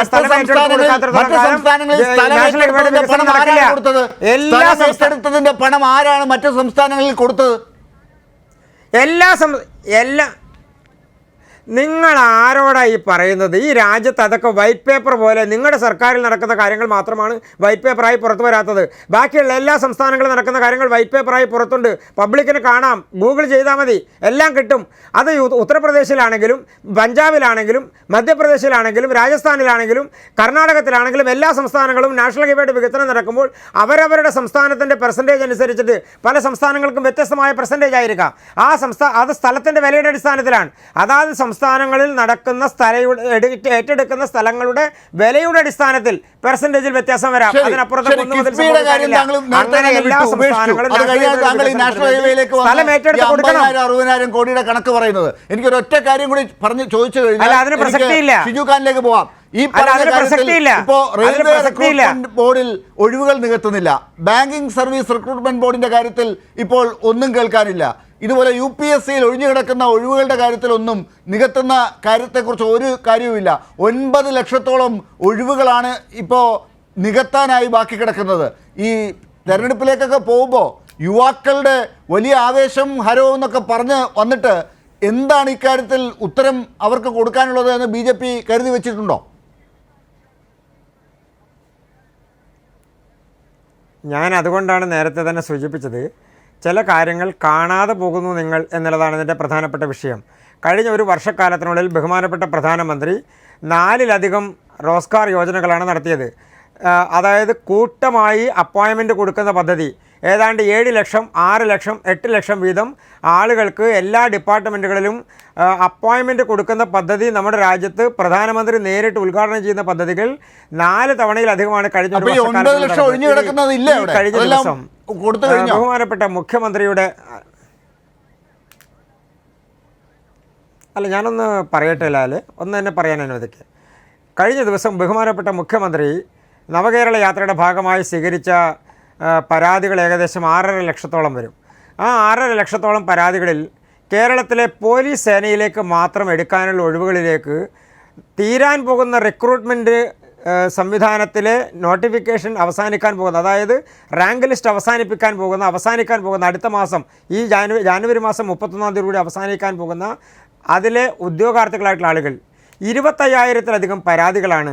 ആ പോലീസ് സേനയിലേക്കുള്ള റിക്രൂട്ട്മെൻറ്റിൻ്റെ പീരീഡ് ഒന്ന് വർദ്ധിപ്പിക്കണം, അതിൻ്റെ റാങ്ക് ലിസ്റ്റിൻ്റെ കാലാവധി ഒരു 6 മാസം കൂടി നീട്ടണം എന്ന് പറഞ്ഞ് കൊടുത്തിട്ടുള്ള പരാതികളുടെ എണ്ണം 25,000-ലധികമാണ്. പരാതി ഇല്ലാതാകുമായിരുന്നു. ഈ 9 ലക്ഷത്തിൽ 25,000 പേർക്ക് ജോലി നിങ്ങൾ കൊടുത്താൽ മതിയായിരുന്നു.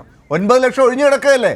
അത് ചോദിച്ചപ്പോഴാണ് ഈ ചോദ്യവുമായി തിരിച്ച് എന്നെ നേരിടാൻ താങ്കൾ ഇപ്പോൾ ശ്രമിച്ചത്. ഞാൻ വരാം താങ്കളിലേക്ക്. എന്തായാലും കൂടുതൽ സമയം ഞാൻ ഈ ഘട്ടത്തിൽ താങ്കൾക്ക് തന്നിട്ടുണ്ട്. ഡോക്ടർ ഷിജു ഖാൻ പറഞ്ഞ കാര്യങ്ങൾക്കുള്ള കാര്യമാണ് പറഞ്ഞത്. ഇവിടെ അദ്ദേഹം ചില കാര്യങ്ങൾ പറയുകയുണ്ടായി. അതിലൊന്ന് ഈ കിഫ്ബിയുമായി ബന്ധപ്പെട്ട കാര്യങ്ങളാണ്. യഥാർത്ഥത്തിൽ കൃഷ്ണദാസ് ഈ ചർച്ചയിൽ വരുമ്പോഴെങ്കിലും കിഫ്ബിയുമായി ബന്ധപ്പെട്ട് ഹൈക്കോടതിയുടെ ഇടപെടൽ ഒന്ന് പരിശോധിച്ചിട്ട് വരേണ്ടതായിരുന്നു. മുൻ ധനകാര്യ വകുപ്പ് മന്ത്രി സഖാവ് തോമസ് ഐസക്കിന് ED കൊടുത്ത ആദ്യ സമൻസ് ഇപ്പോൾ എവിടെയാണ്? ആ അന്വേഷണത്തെ സംബന്ധിച്ച് എന്തുകൊണ്ടാണ് കൃഷ്ണദാസ് മറന്നുപോയത്? യാതൊരു തെളിവുകളുമില്ല എന്ന് കണ്ടെത്തിയ കേസാണത്. വ്യക്തികളുടെ വിവരങ്ങൾ, പൗരന്മാരുടെ വിവരങ്ങൾ അവർക്കെതിരെ ഏത് കേസാണ് ചുമത്തിയതെന്നോ പരിശോധിക്കാതെ, അവർക്കെതിരെ എന്ത് ആരോപണമാണെന്ന് പോലും പറയാതെ, എല്ലാവരുടെയും വ്യക്തിപരമായ വിവരങ്ങളടക്കം ആരാഞ്ഞുകൊണ്ട് ED കൊടുത്തിട്ടുള്ള സമൻസ് അത് റദ്ദാക്കപ്പെട്ടിരിക്കുകയാണ്. എന്ന് പറഞ്ഞാൽ വല്ലാതെ വളഞ്ഞ് ചെവിയിൽ പിടിക്കേണ്ടതില്ല എന്നാണ് ഹൈക്കോടതി പറഞ്ഞത്. നിങ്ങൾ മനസ്സിലാക്കേണ്ടതുണ്ട്. അതോടൊപ്പം കിഫ്ബി നിയമം ലംഘിച്ചുകൊണ്ട് ഇപ്രകാരമുള്ള സമൻസ് കൊടുക്കുന്നത് ശരിയല്ല എന്ന നിലപാട് ഹൈക്കോടതി സ്വീകരിച്ചത് നമ്മൾ കണ്ടില്ലേ? അപ്പോൾ വലിയ തിരിച്ചടിയല്ലേ കിഫ്ബിയുമായി ബന്ധപ്പെട്ട് പിന്നെ ഉണ്ടായിരിക്കുന്നത്?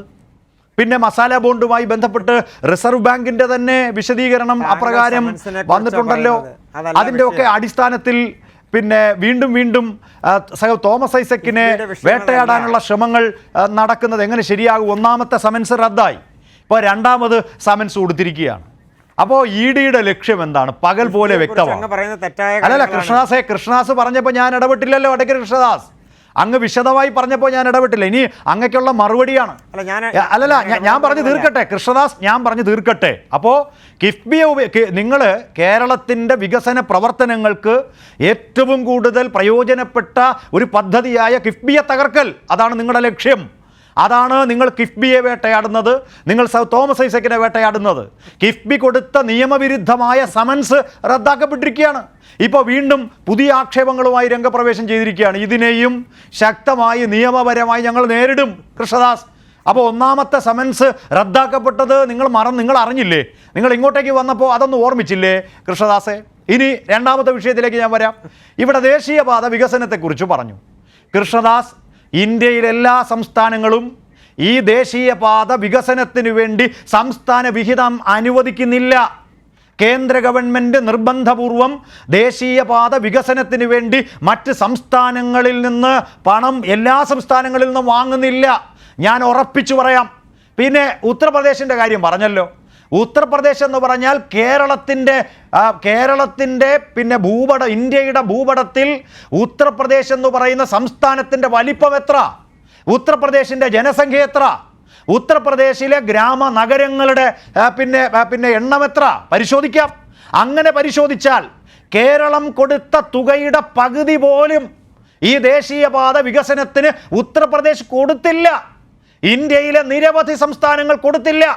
ദേശീയപാത 66 കടന്നു പോകുന്ന സംസ്ഥാനങ്ങൾ പരിശോധിച്ചാൽ തന്നെ കേരളമാണ് ഈ ദേശീയപാത വികസനത്തിന് വേണ്ടി 5500 കോടിയിലധികം രൂപ കൊടുത്തത്. പിന്നെ കൃഷ്ണദാസ്, അത് കേരളത്തിന് ഈ ദേശീയപാത വികസനം കൃത്യസമയബന്ധിതമായി നടക്കണം എന്നതിൻ്റെ അടിസ്ഥാനത്തിലാണ്. പണം ഉള്ളത് കൊണ്ടല്ല, പണം വാരിക്കോരി കൊടുക്കാൻ കയ്യിലുള്ളത് കൊണ്ടല്ല. കേരളത്തിൻ്റെ ദേശീയപാത വികസനത്തെ കേന്ദ്രം തുരങ്കം വെക്കാൻ ശ്രമിക്കുമ്പോൾ ഞങ്ങൾ പറഞ്ഞു ഞങ്ങൾ പണം തരാം.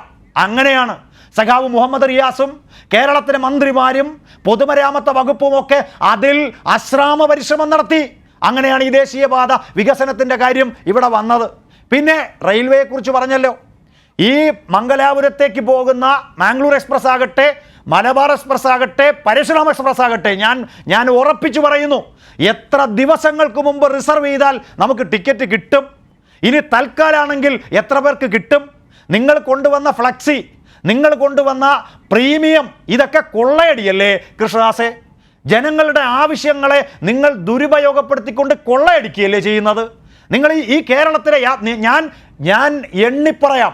ദക്ഷിണ റെയിൽവേ, സതേൺ റെയിൽവേയിലെ കഴിഞ്ഞ ഒരു വർഷത്തെ ഏറ്റവും കൂടുതൽ റെയിൽവേക്ക് വരുമാനം കൊടുത്ത ട്രെയിനുകൾ ഈ കേരളത്തിലൂടെ ഓടുന്ന ട്രെയിനുകളാണെന്ന് ഞാൻ ഉറപ്പിച്ചു പറയാം.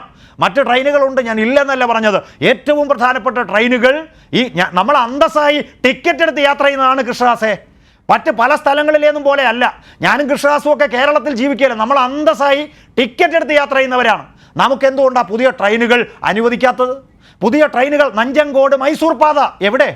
ഈ കർണാടകത്തിൽ നിന്ന് കേരളത്തിലേക്ക് വരാനും പോകാനും മറ്റ് പല പ്രദേശങ്ങളുമായി ബന്ധപ്പെടാനും നമുക്ക് ആവശ്യമുള്ള റെയിൽവേ അല്ലേ നഞ്ചങ്കോട് മൈസൂർ പാത. നിങ്ങൾ നടപ്പിലാക്കിയോ? നിങ്ങൾ നടപ്പിലാക്കിയില്ല. ശബരി റെയിൽ പദ്ധതി, അങ്കമാലി ശബരി റെയിൽ പദ്ധതി എവിടെ? നിങ്ങൾ പറയുന്നു. പിന്നെ അതിനുശേഷം കോൺഗ്രസ് വന്നു, അവരാണ് അട്ടിമറിച്ചത്. നിങ്ങൾ കഴിഞ്ഞ 9.5 വർഷം നിങ്ങളല്ലേ ഭരിച്ചത്? നിങ്ങൾ എന്ത് നിലപാട് സ്വീകരിച്ചു? ഒരു നിലപാട് നിങ്ങൾ സ്വീകരിച്ചില്ല. ഇനി ഞാൻ ഒരു കാര്യം കൂടി ഇവിടെ പറയാം, എനിക്ക് സമയം അനുവദിക്കണം. ഞാൻ ഉറപ്പിച്ചു പറയാൻ പോകുന്ന കാര്യം എന്താ, ഇവിടെ കടമെടുപ്പിനെ കുറിച്ച് പറഞ്ഞല്ലോ. ഈ കടമെടുപ്പെന്ന് പറഞ്ഞാൽ കിഫ്ബിയുടെ ഭാഗമായിട്ടുള്ളത് ചെലവുകളും സോഷ്യൽ സെക്യൂരിറ്റി മിഷന്റെ ഭാഗമായിട്ടുള്ള ചെലവുകളുമെല്ലാം എങ്ങനെ സംസ്ഥാനത്തിൻ്റെ പൊതുകടത്തിൻ്റെ പരിധിയിൽ കൊണ്ടുവരും കൃഷ്ണദാസേ? National Highway Authority of India, അതോടൊപ്പം ഫുഡ് സെക്യൂരിറ്റി അടക്കമുള്ള സംവിധാനങ്ങൾ, ഇന്ത്യയിലെ പ്രധാനപ്പെട്ട സ്ഥാപനങ്ങൾ, ഇവരുടെ കടമൊന്നും കേന്ദ്ര സർക്കാരിൻ്റെ കടമല്ലല്ലോ. എന്നാൽ കേരളത്തിലെ കിഫ്ബി അടക്കം സ്പെഷ്യൽ പർപ്പസ് വെഹിക്കിളിൻ്റെ ഭാഗമായി പ്രവർത്തിക്കുന്ന സ്ഥാപനങ്ങളടക്കം കേരളത്തിൻ്റെ കടമെടുപ്പ് പരിധിയിലേക്ക് നിങ്ങൾ കൊണ്ടുവന്നു. നിങ്ങൾ എന്തുകൊണ്ട് ഫുഡ് കോർപ്പറേഷൻ ഓഫ് ഇന്ത്യയുടെ അതോടൊപ്പം നാഷണൽ ഹൈവേ അതോറിറ്റിയുടെ കടമൊന്നും നിങ്ങളുടെ സെൻട്രൽ ഗവൺമെൻറ്റിൻ്റെ പരിധിയിൽ പെടുത്തിയിട്ടില്ലല്ലോ? കേരളത്തിൻ്റെ കടത്തിൽ അതിനെയൊക്കെ പെടുത്തിയിരിക്കുകയാണ്. അപ്പോൾ കേരളത്തോടുള്ള നിങ്ങളുടെ നയമാണ് ഇവിടെ ഏറ്റവും പ്രധാനപ്പെട്ട ചർച്ചാ വിഷയമായി മാറേണ്ടത്. പിന്നെ ലാല്, ഞാൻ നേരത്തെ സൂചിപ്പിച്ചു, നമുക്ക് തരേണ്ടുന്ന നമ്മുടെ വിഹിതം എണ്ണി നമുക്ക് പറയാൻ കഴിയും. കേരളത്തിന് ലഭിക്കേണ്ടുന്ന നമ്മുടെ വിഹിതം എത്ര? കേന്ദ്ര ഫണ്ടിൽ നിന്ന് ഒറ്റ നോട്ടത്തിൽ കുറവുണ്ടാവുകയാണ്. ഈ കേരളത്തെ ശ്വാസം മുട്ടിക്കാൻ ശ്രമിക്കുകയാണ്.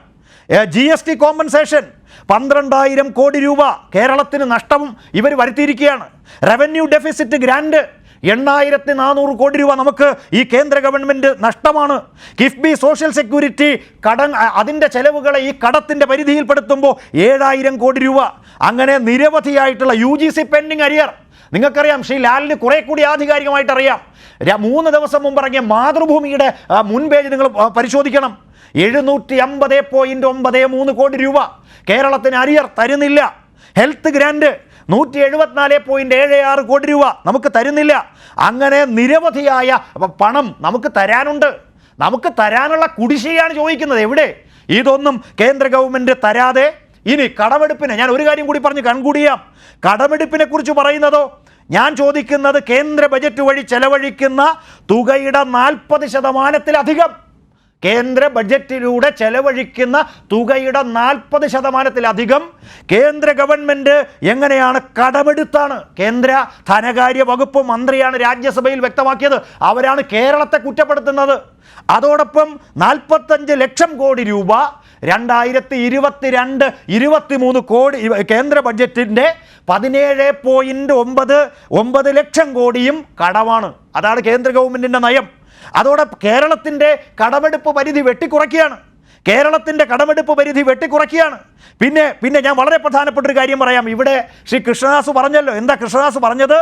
GSDPയുടെ 3% മാത്രമായിരിക്കും കടം എന്ന് അദ്ദേഹം ഇവിടെ പറയുകയുണ്ടായി. ഞാൻ ചോദിക്കുന്നത്, കേരളത്തിൻ്റെ കടം GSDPയുടെ 3% ആയിരിക്കണം എന്ന് നിർബന്ധം പിടിക്കുമ്പോൾ ഈ വർഷം കേന്ദ്ര ഗവൺമെൻറ് ബജറ്റിൽ വിഭാവനം ചെയ്തിരിക്കുന്ന കമ്മി എത്ര? 6.4%. FRBM ആക്ട് അനുസരിച്ച് കേന്ദ്രത്തിൻ്റെ കമ്മി 3% ആയിരിക്കണം. ആ നിയമമനുസരിച്ച് കേന്ദ്രത്തിൻ്റെ കമ്മി 3% ആയിരിക്കുമ്പോൾ ഇന്നത്തെ കേന്ദ്രത്തിൻ്റെ കമ്മി ബജറ്റിൽ വിഭാവനം ചെയ്തിരിക്കുന്ന എത്ര? 6.4%. അപ്പോൾ കേന്ദ്രത്തിന് എന്തുവാകാം? കേന്ദ്രത്തിന് എവിടെ നിന്നൊക്കെ കടമെടുക്കാം ലാലേ? വിദേശത്ത് നിന്ന്, സ്വദേശത്ത് നിന്ന്, ലോകത്തിലെവിടെ നിന്നും കടമെടുക്കാം. എന്നാൽ സംസ്ഥാനങ്ങൾക്കോ ഇപ്പോൾ ഏറ്റവും പുതിയ വാർത്തയല്ലേ, 7,437.61 കോടി രൂപ കടമെടുപ്പ് പരിധിയുടെ ഭാഗമായി കേരളം ഡിമാൻഡ് ചെയ്തു. 1,838 കോടിയെ തന്നിട്ടുള്ളൂ. ബാക്കി എത്ര? ബാക്കി 5,600 കോടി രൂപ വെട്ടിക്കുറച്ചിരിക്കുകയാണ്. ഇതെവിടെയാണ് കേന്ദ്ര ഗവൺമെൻറ് ഇപ്രകാരമുള്ള നിലപാട് സ്വീകരിക്കുന്നത്? പിന്നെ പോലീസ് സേന, ഞാൻ അതുകൂടെ പറഞ്ഞ് കൺകൂടിയാം. എന്തുകൊണ്ടാണ് പോലീസ് സേനയ്ക്കകത്ത് അതല്ലെങ്കിൽ പോലീസിൻ്റെ ലിസ്റ്റ് ഏതാ? അത് പിന്നെ സിവിൽ പോലീസ് ഓഫീസർ അടക്കം ഞങ്ങൾ അവരുമായിട്ട് നിരന്തരം സംസാരിക്കുന്നവരാണ്. കൃഷ്ണദാസേ, നിങ്ങൾക്ക് കേന്ദ്ര ഗവൺമെൻറ്റിൽ ഏത് ലിസ്റ്റുണ്ട്? നിങ്ങളിപ്പോൾ പറയുന്നു സിവിൽ പോലീസ് ഓഫീസറുടെ ലിസ്റ്റ് എക്സ്റ്റെൻഡ് ചെയ്യണം. നിങ്ങൾ പറഞ്ഞല്ലോ, എന്തുകൊണ്ടാണ് നിങ്ങൾ എക്സ്റ്റെൻഡ് ചെയ്യണമെന്ന് പറയുന്നത്? ഇവിടെ സിവിൽ പോലീസ് ഓഫീസറുടെ ലിസ്റ്റ് ഉണ്ട്, ഇവിടെ UPSAയുടെ ലിസ്റ്റ് ഉണ്ട്, ഇവിടെ HSAയുടെ ലിസ്റ്റ് ഉണ്ട്, ഇവിടെ ലാസ്റ്റ് ഗ്രേഡിൻ്റെ ലിസ്റ്റ് ഉണ്ട്, ഇവിടെ LD ക്ലർക്കിൻ്റെ ലിസ്റ്റ് ഉണ്ട്, ഇവിടെ പിന്നെ നിരവധി പോസ്റ്റുകൾ കേരളത്തിൽ കഴിഞ്ഞ 7.5 വർഷം കൊണ്ട് 2,40,000 പേരെ കേരളത്തിൽ നിയമിക്കാൻ നടപടി സ്വീകരിച്ച ഗവൺമെൻറ്റാണ്. 2,40,000. ഞാനൊരു കണക്ക് പറയട്ടെ ശ്രീ കൃഷ്ണദാസേ. 2022 ജാനുവരി മുതൽ 2023 ജാനുവരി മുതൽ 2023 ഡിസംബർ വരെ കേരളം നൽകിയ നിയമനങ്ങൾ എത്രയാണെന്ന് കൃഷ്ണദാസൻ അറിയാമോ? ഏതാണ്ട് 34,000 പേർക്ക് PSC വഴി നിയമനം കൊടുത്തു. നിങ്ങൾ ഭരിക്കുന്ന സംസ്ഥാനങ്ങൾ എണ്ണി പറ. ഈ സംസ്ഥാനങ്ങൾ BJP ഭരിക്കുന്ന സംസ്ഥാനങ്ങൾ എണ്ണിയെടുത്താൽ, കൂട്ടിയെടുത്താൽ ഈ 34,000 PSC നിയമനത്തിൻ്റെ അടുത്ത് എത്തില്ല കൃഷ്ണദാസേ. ഞാൻ ഉറപ്പിച്ചു പറയാം. നിങ്ങൾക്ക് തെളിവ് വേണോ? UPSCയുടെ കണക്കുകൾ ഞാൻ തരാം. തെളിവ് വേണോ? ഇന്ത്യയിലെ BJP ഭരിക്കുന്ന സംസ്ഥാനങ്ങൾ എല്ലാം കൂടെ കൂട്ടിയെടുത്താൽ, UPSCയും സ്റ്റാഫ് സെലക്ഷൻ കമ്മീഷനും എല്ലാം കൂട്ടിയെടുത്താൽ കഴിഞ്ഞ 7.5 വർഷം കൊണ്ട് എത്ര നിയമനം കിട്ടി? നമുക്ക് വെല്ലുവിളിക്കാം. ഞാൻ ചലഞ്ച് ചെയ്യാണ്, തെളിവുകൾ വെച്ച് ചലഞ്ച് ചെയ്യാണ്. 16 ലക്ഷം പേരുണ്ടായിരുന്ന ഇന്ത്യൻ റെയിൽവേ നിങ്ങൾ ഭരിച്ചല്ലോ. 3 ലക്ഷം തസ്തിക ഒഴിഞ്ഞു കിടക്കുകയാണ്. 16 ലക്ഷത്തിൽ 13 ലക്ഷമേ അവിടെ ഉള്ളൂ. സുരക്ഷാ സേനകളടക്കം, സൈനിക വിഭാഗങ്ങളടക്കം നിങ്ങൾ എന്താ ചെയ്തത്? നിങ്ങൾ താൽക്കാലിക നിയമനം നടപ്പിലാക്കി. അതാണ് അഗ്നിപഥ്. എന്നിട്ട് നിങ്ങൾ പറയുന്നു സിവിൽ പോലീസ് ഓഫീസറുടെ ലിസ്റ്റ് ഇവിടെ എക്സ്റ്റെൻഡ് ചെയ്തില്ല. നിങ്ങൾ മനസ്സിലാക്കണം, സിവിൽ പോലീസ് ഓഫീസറായിട്ട് ഒരുപാട് പേർ ഇവിടെ നിയമിക്കപ്പെട്ടു, ഒരുപാട് പേർ നിയോഗിക്കപ്പെട്ടു. ഞങ്ങൾ ഇനിയും ടെസ്റ്റ് നടത്തും, അതിൻ്റെ അടിസ്ഥാനത്തിൽ ഇനിയും നിയമനം നടത്തും. നിങ്ങൾ എന്തുകൊണ്ട് റെയിൽവേയിൽ നിയമിക്കുന്നില്ല? നിങ്ങൾ എന്തുകൊണ്ട് LICയിൽ നിയമിക്കുന്നില്ല? നിങ്ങൾ എന്തുകൊണ്ട് പോസ്റ്റൽ ഡിപ്പാർട്ട്മെന്റിൽ നിയമിക്കുന്നില്ല? നിങ്ങൾ എന്തുകൊണ്ട് ഇന്ത്യൻ ആർമി അടക്കം ഇന്ത്യയിലെ വിവിധങ്ങളായ സേനകളിലേക്ക് നിങ്ങൾ സ്ഥിര നിയമനം എന്തുകൊണ്ട് നടത്തുന്നില്ല? അപ്പോൾ കേരളം ഇതൊക്കെ നിയമിച്ചുകൊണ്ടിരിക്കുന്ന സംസ്ഥാനമാണ്. അവിടെയാണ് നിങ്ങൾ എക്സ്റ്റെൻഡ് ചെയ്യുന്നതിനെ കുറിച്ച്. ഞങ്ങൾ എക്സ്റ്റൻഷനെ കുറിച്ചല്ല, നിങ്ങൾ നിയമിക്കൂ, നിങ്ങൾ ലിസ്റ്റ് പുറത്തിറക്കൂ. നിങ്ങൾക്ക് ലിസ്റ്റ് ഇല്ലല്ലോ.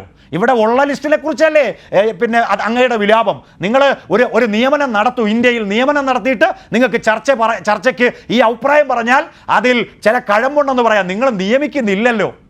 ഞാൻ ഒരു കാര്യം കൂടി കൃഷ്ണദാസ്, ശ്രീലാൽ, ഒരു കാര്യം കൂടി തെളിവ് വയ്ക്കാം. 2022 സെപ്റ്റംബർ ജിതേന്ദ്ര സിംഗ് കേന്ദ്ര സഹമന്ത്രി പാർലമെന്റിൽ വെച്ച കണക്ക് അതാണ് ലാൽ ഉദ്ധരിച്ചത്. 10 ലക്ഷത്തോളം ഒഴിവാണ്. അതിൽ 8 ലക്ഷവും ഗ്രൂപ്പ് C കാറ്റഗറിയാണ്. ഈ നാട്ടിലെ പാവപ്പെട്ടവർ നിയമിക്കേണ്ട പോസ്റ്റുകൾ. ഇത് എൻ്റെ കണക്കല്ല ശ്രീ കൃഷ്ണദാസേ, എൻ്റെ കണക്കല്ല. ഇത് കേന്ദ്രമന്ത്രി ജിതേന്ദ്ര സിംഗ് 2022 വെച്ച കണക്കാണ്. അപ്പോൾ ഈ കണക്കുകളൊക്കെ അവിടെ ഇരിക്കുമ്പോൾ നിങ്ങൾ കേരളത്തെക്കുറിച്ച് വല്ലാതെ, ഞങ്ങൾ 2,40,000 പേരെ നിയമിച്ച സർക്കാരാണ് ഈ കേരളത്തിലിരിക്കുന്നത്. PSC മുഖാന്തരം ഇനി മറ്റ് പൊതുമേഖലാ സ്ഥാപനങ്ങളിലൊക്കെ ഞങ്ങൾ നിയമിച്ചിട്ടുണ്ട്. നിങ്ങൾ ഭരിക്കുന്ന സംസ്ഥാനങ്ങളിലെ PSCയുടെ കണക്ക് അങ്ങയോട് ഞാൻ വിനയപൂർവ്വം അങ്ങയോട് അഭ്യർത്ഥിക്കുന്നു. നിങ്ങൾ പറ. അഡ്വക്കേറ്റ് കൃഷ്ണദാസ്, ഏറ്റവും പ്രധാനപ്പെട്ട ഒരു ചോദ്യം, ഈ കേന്ദ്ര സർക്കാരിന് എങ്ങനെയാണ് ഇത്രയും കടമെടുക്കാൻ സാധിക്കുന്നത്? കേരളത്തിനെ എന്തിനാണ് ഇങ്ങനെ പീഡിപ്പിക്കുന്നത് എന്നാണല്ലോ. അതിൽ നിന്ന് തുടങ്ങാം.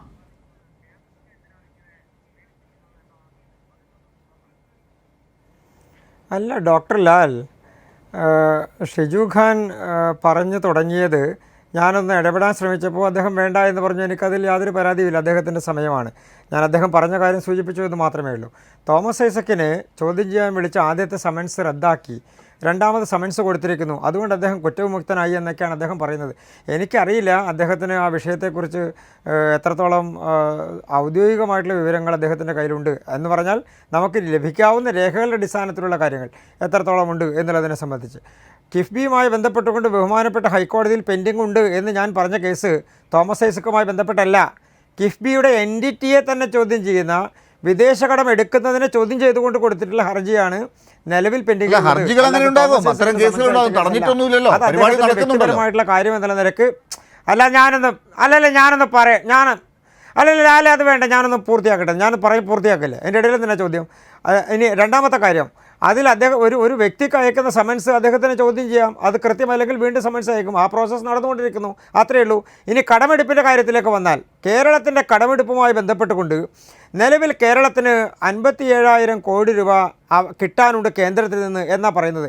ഏത് കണക്കിൻ്റെ അടിസ്ഥാനത്തിലാണെന്നറിയോ? 10ാം ധനകാര്യ കമ്മീഷൻ്റെ 91-95 കാലഘട്ടത്തിൽ ധനകാര്യ കമ്മീഷൻ്റെ നിലപാടുകൾക്കനുസരിച്ചിട്ടാണ് ഈ കഥയെല്ലാം പറയുന്നത്. 10ാം ധനകാര്യ കമ്മീഷനിൽ കേരളത്തിൻ്റെ വിഹിതം എന്ന് പറയുന്നത് 2.5 ആയിരുന്നു. ഇപ്പോൾ അത് 1.925 ആണ്. അത് ഈ 15ാം ധനകാര്യ കമ്മീഷൻ വന്നപ്പോൾ നമ്മുടെ രാജ്യത്തെ എല്ലാ സംസ്ഥാനങ്ങളിലും ഈ തരത്തിൽ മാറ്റങ്ങളുണ്ടായി. ആ മാറ്റങ്ങളുണ്ടായപ്പോൾ 9 സംസ്ഥാനങ്ങൾക്ക് വെട്ടിക്കുറവുണ്ടായി. ആ സംസ്ഥാനങ്ങൾക്ക് അവർക്കുണ്ടായിട്ടുള്ള വരുമാനത്തിൻ്റെ നഷ്ടപരിഹാരമായി അവരുടെ നഷ്ടപരിഹാരത്തിന് അനുസരിച്ചിട്ടുള്ള തുക ഓരോരോ സംസ്ഥാനങ്ങളും കൊടുക്കാൻ തീരുമാനിച്ചു. അതുപോലെ റവന്യൂ ഡെഫിസിറ്റ് ഗ്രാന്റും ഉണ്ടല്ലോ. 8,000-ഓളം കോടി രൂപ. ഇതൊക്കെ കിഫ്ബിയുമായി ബന്ധപ്പെട്ട മറ്റ് കണക്കുകളും എല്ലാം കൂടി ചേർത്ത് വരുമ്പോൾ ഉണ്ടാകുന്ന കണക്കുകൾ കറക്റ്റാണ് തുകയുടെ അടിസ്ഥാനത്തിൽ നോക്കുമ്പോൾ. ഡോക്ടർ ലാൽ, ഇതുമായി ബന്ധപ്പെട്ടുകൊണ്ട് ഭരണഘടനയുടെ അനുച്ഛേദം 131 പ്രകാരം ഒരു ഹർജി കൊണ്ടുപോയി സുപ്രീം കോടതി കൊടുത്തിട്ടുണ്ടല്ലോ ഇതെല്ലാം ആവശ്യപ്പെട്ടുകൊണ്ട്. അത് കൃത്യമായിട്ട് എന്താണ് അതിൽ നടക്കാൻ പോകുന്നത് എന്നുള്ളത് നോക്കിയിട്ട് പോരെ നമുക്കിതിന്റെ അല്ല, അത് എന്ന് മുതലാണ് നമ്മുടെ സംസ്ഥാനങ്ങളൊക്കെ കോടതിയിൽ പോയി കാര്യങ്ങൾ നേടണം എന്ന് വരുന്നത്? അതാണല്ലോ നമ്മൾ നേരത്തെ ചർച്ച ചെയ്തുകൊണ്ടിരുന്നത്. BJPയുടെ നയം എന്താണ്? കേരളം എല്ലാം കോടതിയിൽ പോയി ചോദിച്ചു വാങ്ങിക്കോണം. ശ്രീലാൽ, ഞാൻ ഒറ്റ കാര്യം പറഞ്ഞോട്ടെ ശ്രീ കൃഷ്ണദാസ്, ഒരു കാര്യം. യഥാർത്ഥത്തിൽ ശ്രീ കൃഷ്ണദാസ് പറഞ്ഞത് സുപ്രീം കോടതിയിൽ കേസ് ഫയൽ ചെയ്തിട്ടുണ്ടെന്നാണ്. നിങ്ങൾ ഈ പഞ്ചാബ് ഗവർണറുമായി ബന്ധപ്പെട്ട സുപ്രീം കോടതിയുടെ വളരെ പ്രധാനപ്പെട്ട ഒരു നിരീക്ഷണമുണ്ട്. ജസ്റ്റിസ് DY ചന്ദ്രചൂഡ് അധ്യക്ഷനായ ബെഞ്ച് പറഞ്ഞത് ഇത്തരം വിഷയങ്ങളെല്ലാം സംസ്ഥാനങ്ങൾ സുപ്രീം കോടതിയിലേക്ക് വരുമ്പോൾ മാത്രം തീരുമാനമെടുക്കുന്നത് ശരിയാണോ എന്ന ചോദ്യം ചോദിച്ചിരിക്കുകയാണ്. ഗവർണർമാരുടെ അധികാര ദുർവിനിയോഗവുമായി ബന്ധപ്പെട്ട കേസിൽ സംസ്ഥാനങ്ങൾ കേസുമായിട്ട് സുപ്രീം കോടതിയിലേക്ക് വന്നാൽ ഗവർണർമാർ നിലപാട് മാറ്റുന്നു. ഇത് ശരിയാണോ? നിയമപരമായ ബാധ്യത കേന്ദ്ര ഗവൺമെൻറ്റും ഗവർണർമാരും നിർവഹിക്കേണ്ടതല്ലേ? അപ്പോൾ കേസുമായിട്ട് സുപ്രീം കോടതി പോയാൽ പിന്നെ കാര്യങ്ങൾ അതിനിപ്പോൾ കേന്ദ്ര ഗവൺമെൻറ്റിൻ്റെ ആവശ്യമുണ്ടോ? അല്ല, ഒരു വക്കീലായതുകൊണ്ട് അഡ്വക്കേറ്റ് കൃഷ്ണദാസിന് അത് വളരെ സന്തോഷമുള്ളതായിരിക്കും. പക്ഷേ നമ്മുടെ കോടതിയിൽ പോയി കാര്യങ്ങൾ നേടണമെന്ന് എവിടെയാണ് പറഞ്ഞിരിക്കുന്നത്?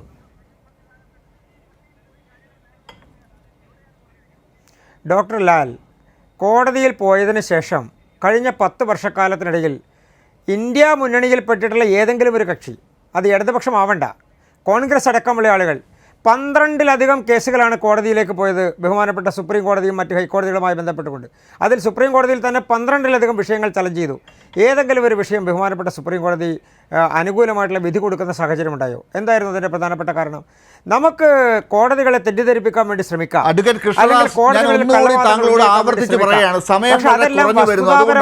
നമ്മൾ കോടതിയിൽ പോയി കാര്യങ്ങൾ തീരുമാനമാകുന്നതിനെ കുറിച്ചല്ല ചർച്ച ചെയ്യുന്നത്.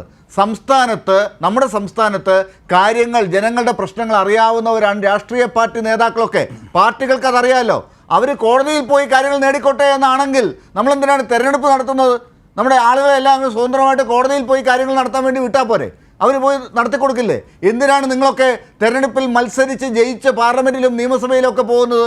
അവിടെ ജനങ്ങൾക്ക് വേണ്ടി നിയമമുണ്ടാക്കി കാര്യങ്ങൾ തീരുമാനിച്ച് ജനങ്ങൾക്ക് നേടിക്കൊടുക്കുക എന്നാണ്. കോടതിയിലേക്ക് അവരെ കഷ്ടപ്പെടുത്തി അയക്കാനല്ല.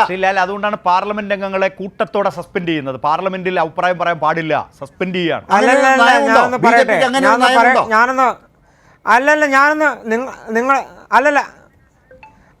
നിങ്ങൾ രണ്ടുപേരും കൂടി ചർച്ച ചെയ്യാനാണെങ്കിൽ ആയിക്കോളൂ, എനിക്കതിൽ വിരോധമില്ല. എൻ്റെ സമയത്ത് സ്ഥിരമായ ഇടപെടലിൻ്റെ ആവശ്യമില്ല. അതെനിക്ക് പറയാനറിയാമല്ലോ. എന്നോട് ചോദിച്ചിട്ടുള്ള ചോദ്യം എനിക്ക് മനസ്സിലാവും. ഞാനൊന്ന് സൂചിപ്പിക്കുന്ന അങ്ങ് ചോദിച്ചിട്ടുള്ള ചോദ്യം എന്നോടല്ല ചോദിക്കേണ്ടത്. അത് ചോദിക്കേണ്ടത് കേരളത്തിൻ്റെ ചീഫ് സെക്രട്ടറിയോടാണ്, അല്ലെങ്കിൽ ബഹുമാനപ്പെട്ട മന്ത്രിസഭയോടാണ്. അതിൻ്റെ പ്രധാനപ്പെട്ട കാരണം കേരളത്തിനെല്ലാം കിട്ടിക്കഴിഞ്ഞിരിക്കുന്നു. കേരളത്തിന് അർഹതപ്പെട്ടതെല്ലാം കേന്ദ്ര ഗവൺമെൻറ്റിൽ നിന്ന് കിട്ടിയിരിക്കുന്നു. ധനകാര്യ വകുപ്പ് മന്ത്രി ശ്രീ ബാലഗോപാൽ 12,000 കിട്ടാനുണ്ട് കോടി, 18,000 കിട്ടാനുണ്ട് കോടി, 28,000 കിട്ടാനുണ്ട് കോടി എന്നെല്ലാം പറഞ്ഞ് വെല്ലുവിളിച്ചല്ലോ കേന്ദ്ര ഗവൺമെൻറ്റിനെ. ബഹുമാനപ്പെട്ട ധനകാര്യ വകുപ്പ് മന്ത്രി കേന്ദ്ര ഗവൺമെൻറ്റിൻ്റെ തിരുവനന്തപുരത്ത് വന്ന് അവർ പറഞ്ഞിട്ടുള്ള റിപ്പോർട്ടുകളും അവർ പറഞ്ഞിട്ടുള്ള കണക്കുകളും വെച്ച് നോക്കി മാധ്യമങ്ങൾ, നിങ്ങളടക്കമുള്ള മാധ്യമങ്ങളോടല്ലേ പറഞ്ഞത് ഇത് കൊടുക്കാതിരിക്കുന്നത്, നിങ്ങൾ കൊടുക്കാനാണ് ഞാൻ പറയുന്നത് എന്ന് പറഞ്ഞപ്പോൾ എന്താ മറുപടി ഇല്ലാതെ പോയത്? കേരളത്തിൽ നിന്നുള്ള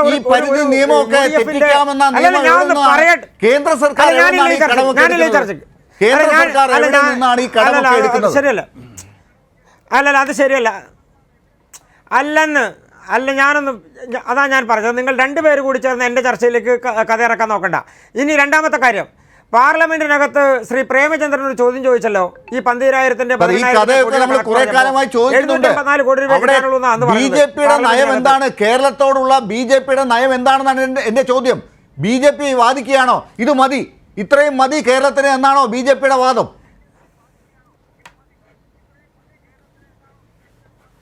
കേരളത്തിനോട് BJPയുടെ നയം എന്താണ് എന്നും കേരളത്തിലേക്ക് കൊണ്ടുവന്നിട്ടുള്ള വികസന പദ്ധതികൾ എന്താണ് എന്നും കണ്ണു തുറന്ന് കാണാൻ കഴിയാത്തത് ഷിജു ഖാന്റെ പാർട്ടിക്കും പാർട്ടിക്കാർക്കും മാത്രമേ ഉള്ളൂ. ബാക്കിയുള്ള ആളുകൾക്ക് അത് കൃത്യമായിട്ട് അറിയാം. അവർ ഈ പെൻഷനൊന്നും കൊടുക്കണ്ടേ? ഇവിടെ കൂടുതൽ ടൂറിസം വികസനം വേണ്ടേ? ഇവിടെയുള്ള ഉന്നത വിദ്യാഭ്യാസ മേഖല മുന്നോട്ട് പോകണ്ടേ?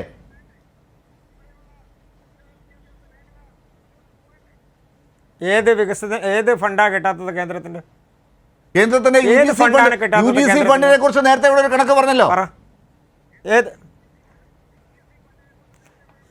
എന്താ കിട്ടാത്തത്? കേരളത്തിന് എന്താ ആ ഫണ്ട് കിട്ടാത്തത്? 2022 കൊടുക്കേണ്ട കണക്കുകൾ, കേരളത്തിന് കിട്ടാത്ത ഫണ്ട് കിട്ടാത്ത കേന്ദ്രവിഹിതം കിട്ടാത്ത കണക്കിൻ്റെ കാര്യം ബഹുമാനപ്പെട്ട ധനകാര്യ വകുപ്പ് മന്ത്രി കൃത്യമായി പറഞ്ഞല്ലോ. എന്തുകൊണ്ടാണ് കേരളത്തിന് ഇന്ന ഇനങ്ങളിൽ പണം കിട്ടാത്തത്?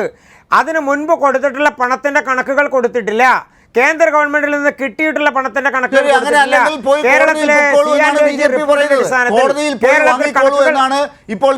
കേരളത്തിലെ BJP എങ്കിലും പറയുന്നത്. മുൻപ് ഇത്തരം സങ്കീർണമായ പ്രതിസന്ധി ഘട്ടങ്ങൾ വരുമ്പോൾ ഇവിടെയുള്ള എല്ലാവരും കൂടി ചേർന്ന് ജനങ്ങൾക്ക് വേണ്ടി അവിടെ പോയി പ്രതിഷേധം നടത്തി അല്ലെങ്കിൽ ഒരുമിച്ച് ചെന്ന് വാദിച്ച് നിങ്ങളൊക്കെ സ്വാധീനം ചെലുത്താൻ പറ്റുന്നവരൊക്കെ അവിടെ ചെന്ന് പറഞ്ഞ് അങ്ങനെയല്ല. ആരാ കോടതി പോയത്? ലാലേ, ആരാ കോടതി പോയത്? കോടതി പോയത് ഞങ്ങളാണ് കോടതി പോയത്. ആളുകളെ വിട്ടുകളാക്കുന്ന തരത്തിൽ പ്രസ്താവനകൾ എന്ന് സഹിക്കാൻ ഒന്നും സഹിക്കാനില്ല. അല്ല, സഹിക്കാത്തത് കൊണ്ടല്ലെന്ന്, നിങ്ങൾക്ക് സഹിക്കുന്നില്ല. ഈ കേന്ദ്ര ഗവൺമെന്റ് കേരളത്തിൽ നടപ്പാക്കുന്ന വികസന പദ്ധതികൾ നിങ്ങൾക്ക് സഹിക്കുന്നില്ല. അങ്ങനെ സഹിക്കാതെ വരുമ്പോൾ നിങ്ങൾ കോടതി പോയി ഞങ്ങൾക്ക് കിട്ടിയില്ല ഞങ്ങൾക്ക് കിട്ടിയില്ല എന്ന് റോഡിന്റെ കാര്യം ഞങ്ങൾക്ക് ഇത്ര കേന്ദ്ര ഗവൺമെന്റ് ഏറ്റെടുത്ത് സ്വന്തമായി പണം കേരള സർക്കാർ കള്ളക്കണക്കൊക്കെ വികസനമാണെന്ന് പറയാൻ പറ്റുന്നു. ആരുടെ ഇച്ഛാശക്തി സ്വന്തം കൈവച്ച് പറഞ്ഞു പറഞ്ഞ തൊഴിലിന്റെ ഒക്കെ കാര്യത്തിൽ യുവാക്കളോട് പറഞ്ഞ വാഗ്ദാനങ്ങൾ, സ്ത്രീകൾക്ക് കൊടുത്തിട്ടുള്ള സുരക്ഷയുടെ വാഗ്ദാനങ്ങളൊക്കെ ഏതാണ്ട് കേരളത്തിൽ മാത്രമാണല്ലോ നടപ്പിലാകുന്നത് സംസ്ഥാന സർക്കാരിൻ്റെയൊക്കെ കഴിവുകൊണ്ട്. മറ്റുള്ള സ്ഥലങ്ങളിൽ താരതമ്യം ചെയ്ത് നോക്കിയാൽ കണക്കുകൾ എന്താണല്ലോ നേരത്തെ നമ്മൾ കണ്ടല്ലോ.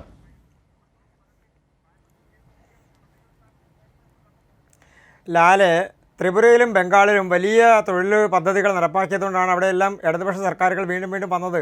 ഇപ്പോൾ അതുകൊണ്ടാണല്ലോ അവിടെ ഭരിച്ചുകൊണ്ടിരിക്കുന്നത്. ഇനിയൊരു പ്രധാനപ്പെട്ട കാര്യം, കേരളത്തിൽ മാത്രമാണ് ഇതെല്ലാം നടക്കുന്നതെന്ന് തോന്നുന്നതിൻ്റെ കാരണം എന്താണെന്നറിയോ?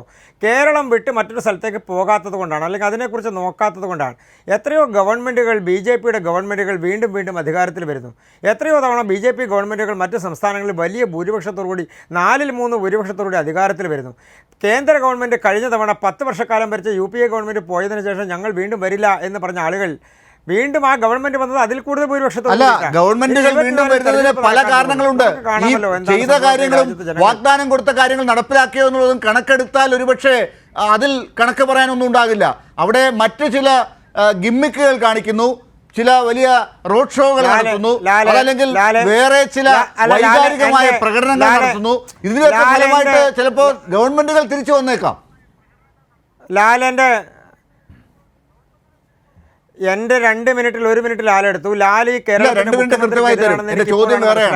കാരണം ഏറ്റവും വലിയ റാലി കഴിഞ്ഞ ദിവസങ്ങളിൽ നടത്തിയത് അല്ലല്ല ഈ കേരളത്തിൻ്റെ മുഖ്യമന്ത്രിക്കെതിരായ ലാല് എന്നാണ് എനിക്ക് ഇപ്പോഴും മനസ്സിലായത്. അതിൻ്റെ പ്രധാനപ്പെട്ട കാരണം കഴിഞ്ഞ 30 ദിവസമായി കേരളത്തിൻ്റെ കാസർഗോഡ് മുതൽ തിരുവനന്തപുരം വരെ യാത്ര നടത്തുന്ന ഒരു മുഖ്യമന്ത്രിയും മന്ത്രിസഭയും ഇങ്ങനെ ആക്ഷേപിക്കരുത് അങ്ങ്.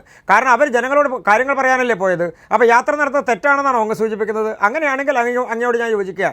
രണ്ടാമത്തെ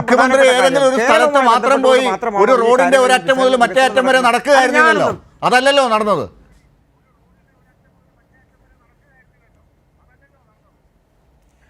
ഞാൻ അങ്ങയോട് ആ കാര്യത്തിൽ തർക്കിക്കാനില്ല. കാരണം ഇത് കണ്ടുകൊണ്ടിരിക്കുകയാണല്ലോ, പബ്ലിക് കണ്ടുകൊണ്ടിരിക്കുകയാണല്ലോ. രണ്ടാമത്തെ പ്രധാനപ്പെട്ട കാര്യം, കഴിഞ്ഞ ഒറ്റ വർഷക്കാലം കൊണ്ട് കേന്ദ്ര ഗവൺമെൻറ് കൊടുത്തത് ആദ്യത്തെ ഒരു തവണ മാത്രം, ഞാനതുകൊണ്ടാണ് 4 തവണത്തെ കാര്യം പറഞ്ഞത്, 7.2 ലക്ഷം ആളുകൾക്കാണ് ഒറ്റയടിക്ക് ഒരു ദിവസം കൊണ്ട് അപ്പോയിൻമെൻറ്റ് കൊടുത്തത്. കഴിഞ്ഞ തവണയും കഴിഞ്ഞ മാസവും ആ തരത്തിൽ 4 തവണ ആ തരത്തിൽ നടന്നു എന്ന് പറഞ്ഞാൽ 32 ലക്ഷത്തിലധികം ആളുകൾക്ക് കഴിഞ്ഞ സമയത്തിനുള്ളിൽ അപ്പോയിൻമെൻറ്റ് കൊടുത്തു. കേന്ദ്ര ഗവൺമെൻറ്റുമായി ബന്ധപ്പെട്ടുകൊണ്ട് നിങ്ങൾക്ക് പരിശോധിക്കാം റെയിൽവേയിൽ എത്ര നടന്നു, മറ്റ് ഡിപ്പാർട്ട്മെൻറ്റിൽ എത്ര നടന്നു എന്നുള്ളത്. അപ്പോൾ ഇതൊക്കെ അതാണ് ഞാൻ പറഞ്ഞത്, കേന്ദ്ര ഗവൺമെൻറ്റിൻ്റെ കണക്കുകൾ, UPSCയുടെ കണക്കുകൾ, ഡിപ്പാർട്ട്മെൻറ്റ് കണക്കുകൾ എടുക്കാതെ ബഹുമാനപ്പെട്ട ഷിജുഖാൻ അടക്കമുള്ള ആളുകൾ കേരളത്തിലെ PSC വഴി കൊടുത്തിട്ടുള്ളതാണ്. അതുകൊണ്ടാണ് ജനങ്ങൾ പറഞ്ഞത്. ഇന്ത്യയിൽ BJP ഗവൺമെൻറ്റിൻ്റെ കാലയളവിൽ പുതിയ തൊഴിലവസരങ്ങൾ ഇല്ലാതാവുകയും നിലവിലുള്ള നിയമനങ്ങൾ തന്നെ അട്ടിമറിക്കുകയും ചെയ്യപ്പെട്ടു എന്ന് ഞാൻ പറഞ്ഞത് ആധികാരികമായ കണക്കുകളുടെ അടിസ്ഥാനത്തിലാണ്. ഇപ്പോൾ ഇന്ത്യൻ റെയിൽവേയിൽ 16 ലക്ഷം പേർ തൊഴിലെടുത്തിരുന്നു. അതിപ്പോ 13 പിന്നെ ഏത് ലക്ഷം. കണക്കിന്റെ അടിസ്ഥാനത്തിലാ പറഞ്ഞത്? ഞാനൊന്ന് അല്ലല്ല, ഞാൻ പിന്നെ ഏത് കണക്കിന്റെ ഞാനൊന്ന് അടിസ്ഥാനത്തിലാ പറയട്ടെ, ഞാനൊന്ന് പറഞ്ഞു അല്ല, തീർക്കട്ടെ. ഞാൻ വെള്ളത്തിൽ നിന്ന് കോരി അല്ലല്ല, ഞാൻ വെള്ളത്തിൽ നിന്ന് കോരി കൃഷ്ണദാസേ, നമുക്ക് എനിക്ക് 2 അല്ലല്ല, മിനിറ്റേ ഉള്ളൂ. നിങ്ങൾ എന്റെ സമയത്ത് അല്ല ശ്രീ ലാൽ കൃഷ്ണദാസിന് കൊടുക്കൂ, എനിക്ക് 2 മിനിറ്റ് പിന്നെ തന്നാൽ മതി. കൃഷ്ണദാസിന് 2 മിനിറ്റ് കൊടുക്കൂ, അത് കഴിഞ്ഞ് ഞാൻ സംസാരിക്കാം. തീർച്ചയായിട്ടും ഞാൻ തയ്യാറാണ്. ഞാൻ കൊടുത്തു, ഇനി താങ്കൾക്കുള്ള സമയം അല്ല മാത്രം. ഞാൻ ആ കണക്കുകൾ എവിടെ നിന്നാണ് എടുത്തത്? ഞാനും ഇതുപോലെ തന്നെ ഔദ്യോഗികമായിട്ട് ശരി, ശരി, അത് ആളുകൾക്ക് മനസ്സിലായല്ലോ. ഇന്ത്യയിലെ തൊഴിലില്ലായ്മയുടെ കണക്ക് നിങ്ങളുടെ കേന്ദ്ര ഗവൺമെന്റ് പ്രസിദ്ധീകരിക്കുന്ന പോലും ഇല്ലല്ലോ. നാഷണൽ സ്റ്റാറ്റിസ്റ്റിക്കൽ കമ്മീഷനിൽ നിന്ന് എന്തിനാ മെമ്പർമാർ രാജിവെച്ചത്? നാഷണൽ സ്റ്റാറ്റിസ്റ്റിക്കൽ ഓർഗനൈസേഷന്റെ കണക്കുകൾ നിങ്ങൾ എവിടെ പ്രസിദ്ധീകരിച്ചു? Centre for monitoring Indian economy CMI ഇന്ത്യയിലെ ആധികാരിക സ്ഥാപനമാണ്. 71 ശേഷം ഇന്ത്യയെ കണ്ട ഏറ്റവും വലിയ തൊഴിലില്ലായ്മയാണ്. 8% വർദ്ധിച്ചു. കേരള ഗവൺമെന്റ് പ്രസിദ്ധീകരിച്ചിട്ടുണ്ട്. PSC ബുള്ളറ്റിനും ഔദ്യോഗികമായി നിയമസഭയിൽ വെക്കപ്പെട്ട രേഖകൾ പരിശോധിച്ചാൽ മതി. രേഖകൾ അടക്കം നിങ്ങൾ ഇന്ത്യയിൽ 32 ലക്ഷം പേർക്ക് എവിടെ ജോലി കൊടുത്തു? ഏത് ഡിപ്പാർട്ട്മെന്റിലാണ് നിങ്ങൾ 32 ലക്ഷം പേർക്ക് ജോലി കൊടുത്തത്? റെയിൽവേയിലെ 16 ലക്ഷത്തെ 13 ലക്ഷമാക്കി. എവിടെ 3 ലക്ഷം? പിന്നെ ഒരു കാര്യം കൂടി ഞാൻ പറയട്ടെ, 15ാം ധനകാര്യ കമ്മീഷന്റെ കേരളം കൊടുത്തു 2,40,000. ഞങ്ങൾ അഭിമാനത്തോടെ പറയും 2,40,000 പേർക്ക് നിയമനം കൊടുത്തു. തെളിവുകളുണ്ട്. അടിസ്ഥാന നിങ്ങളുടെ കയ്യിൽ ഒരു തെളിവില്ല. നിങ്ങൾ എവിടെ 32 ലക്ഷത്തിന് കൊടുത്തു? എന്തായാലും കണക്കുകൾ അനുസരിച്ച് 9 ലക്ഷത്തോളം പേർക്ക് ഇപ്പോഴും തൊഴിലുകൾ കൊടുക്കാതെ ഒഴിവുകൾ നികത്താതെ നിൽക്കുന്നു എന്ന കണക്കാണ് ഇപ്പോഴും നമ്മുടെ മുമ്പിലുള്ളത്. അവിടെയാണ് കേരളത്തോട് മത്സരിച്ചുകൊണ്ട് പ്രധാനമന്ത്രി പോലും കേരളത്തിൽ വന്ന് രാജ്യത്തോട് പറയുന്നത് കേരളത്തിൽ ഇങ്ങനെയാണ്, കേരളത്തിൽ സ്ത്രീകളുടെ അവസ്ഥ എങ്ങനെയാണെന്ന് നോക്കൂ, അല്ലെങ്കിൽ ഇവിടുത്തെ യുവാക്കളുടെ തൊഴിലവസരങ്ങളുടെ കാര്യത്തെക്കുറിച്ച്, ഇവിടുത്തെ കടമെടുപ്പിൻ്റെ പരിധിയെക്കുറിച്ചൊക്കെ പ്രധാനമന്ത്രിയും BJP നേതാക്കളുമൊക്കെ എത്ര ആവർത്തിച്ച് പറഞ്ഞാലും രാജ്യത്തിലെ മറ്റ് സംസ്ഥാനങ്ങളുടെ കണക്കുകൾ പരിശോധിക്കുമ്പോൾ കേരളത്തിൻ്റെ വികസനം എത്രയാണെന്ന് ജനങ്ങൾക്ക് കൃത്യമായി മനസ്സിലാകും. അതിന് ഇങ്ങനെ മാധ്യമങ്ങളിലൂടെ ഇല്ലാ കഥകൾ നിരത്തിയതുകൊണ്ട് ആയില്ല. വളരെ നന്ദി ചർച്ചയിൽ ചേർന്നതിന് ഡോക്ടർ ഷിജു ഖാൻ, ഒപ്പം advocate P. Krishnadas. News and views അവസാനിക്കുകയാണ്.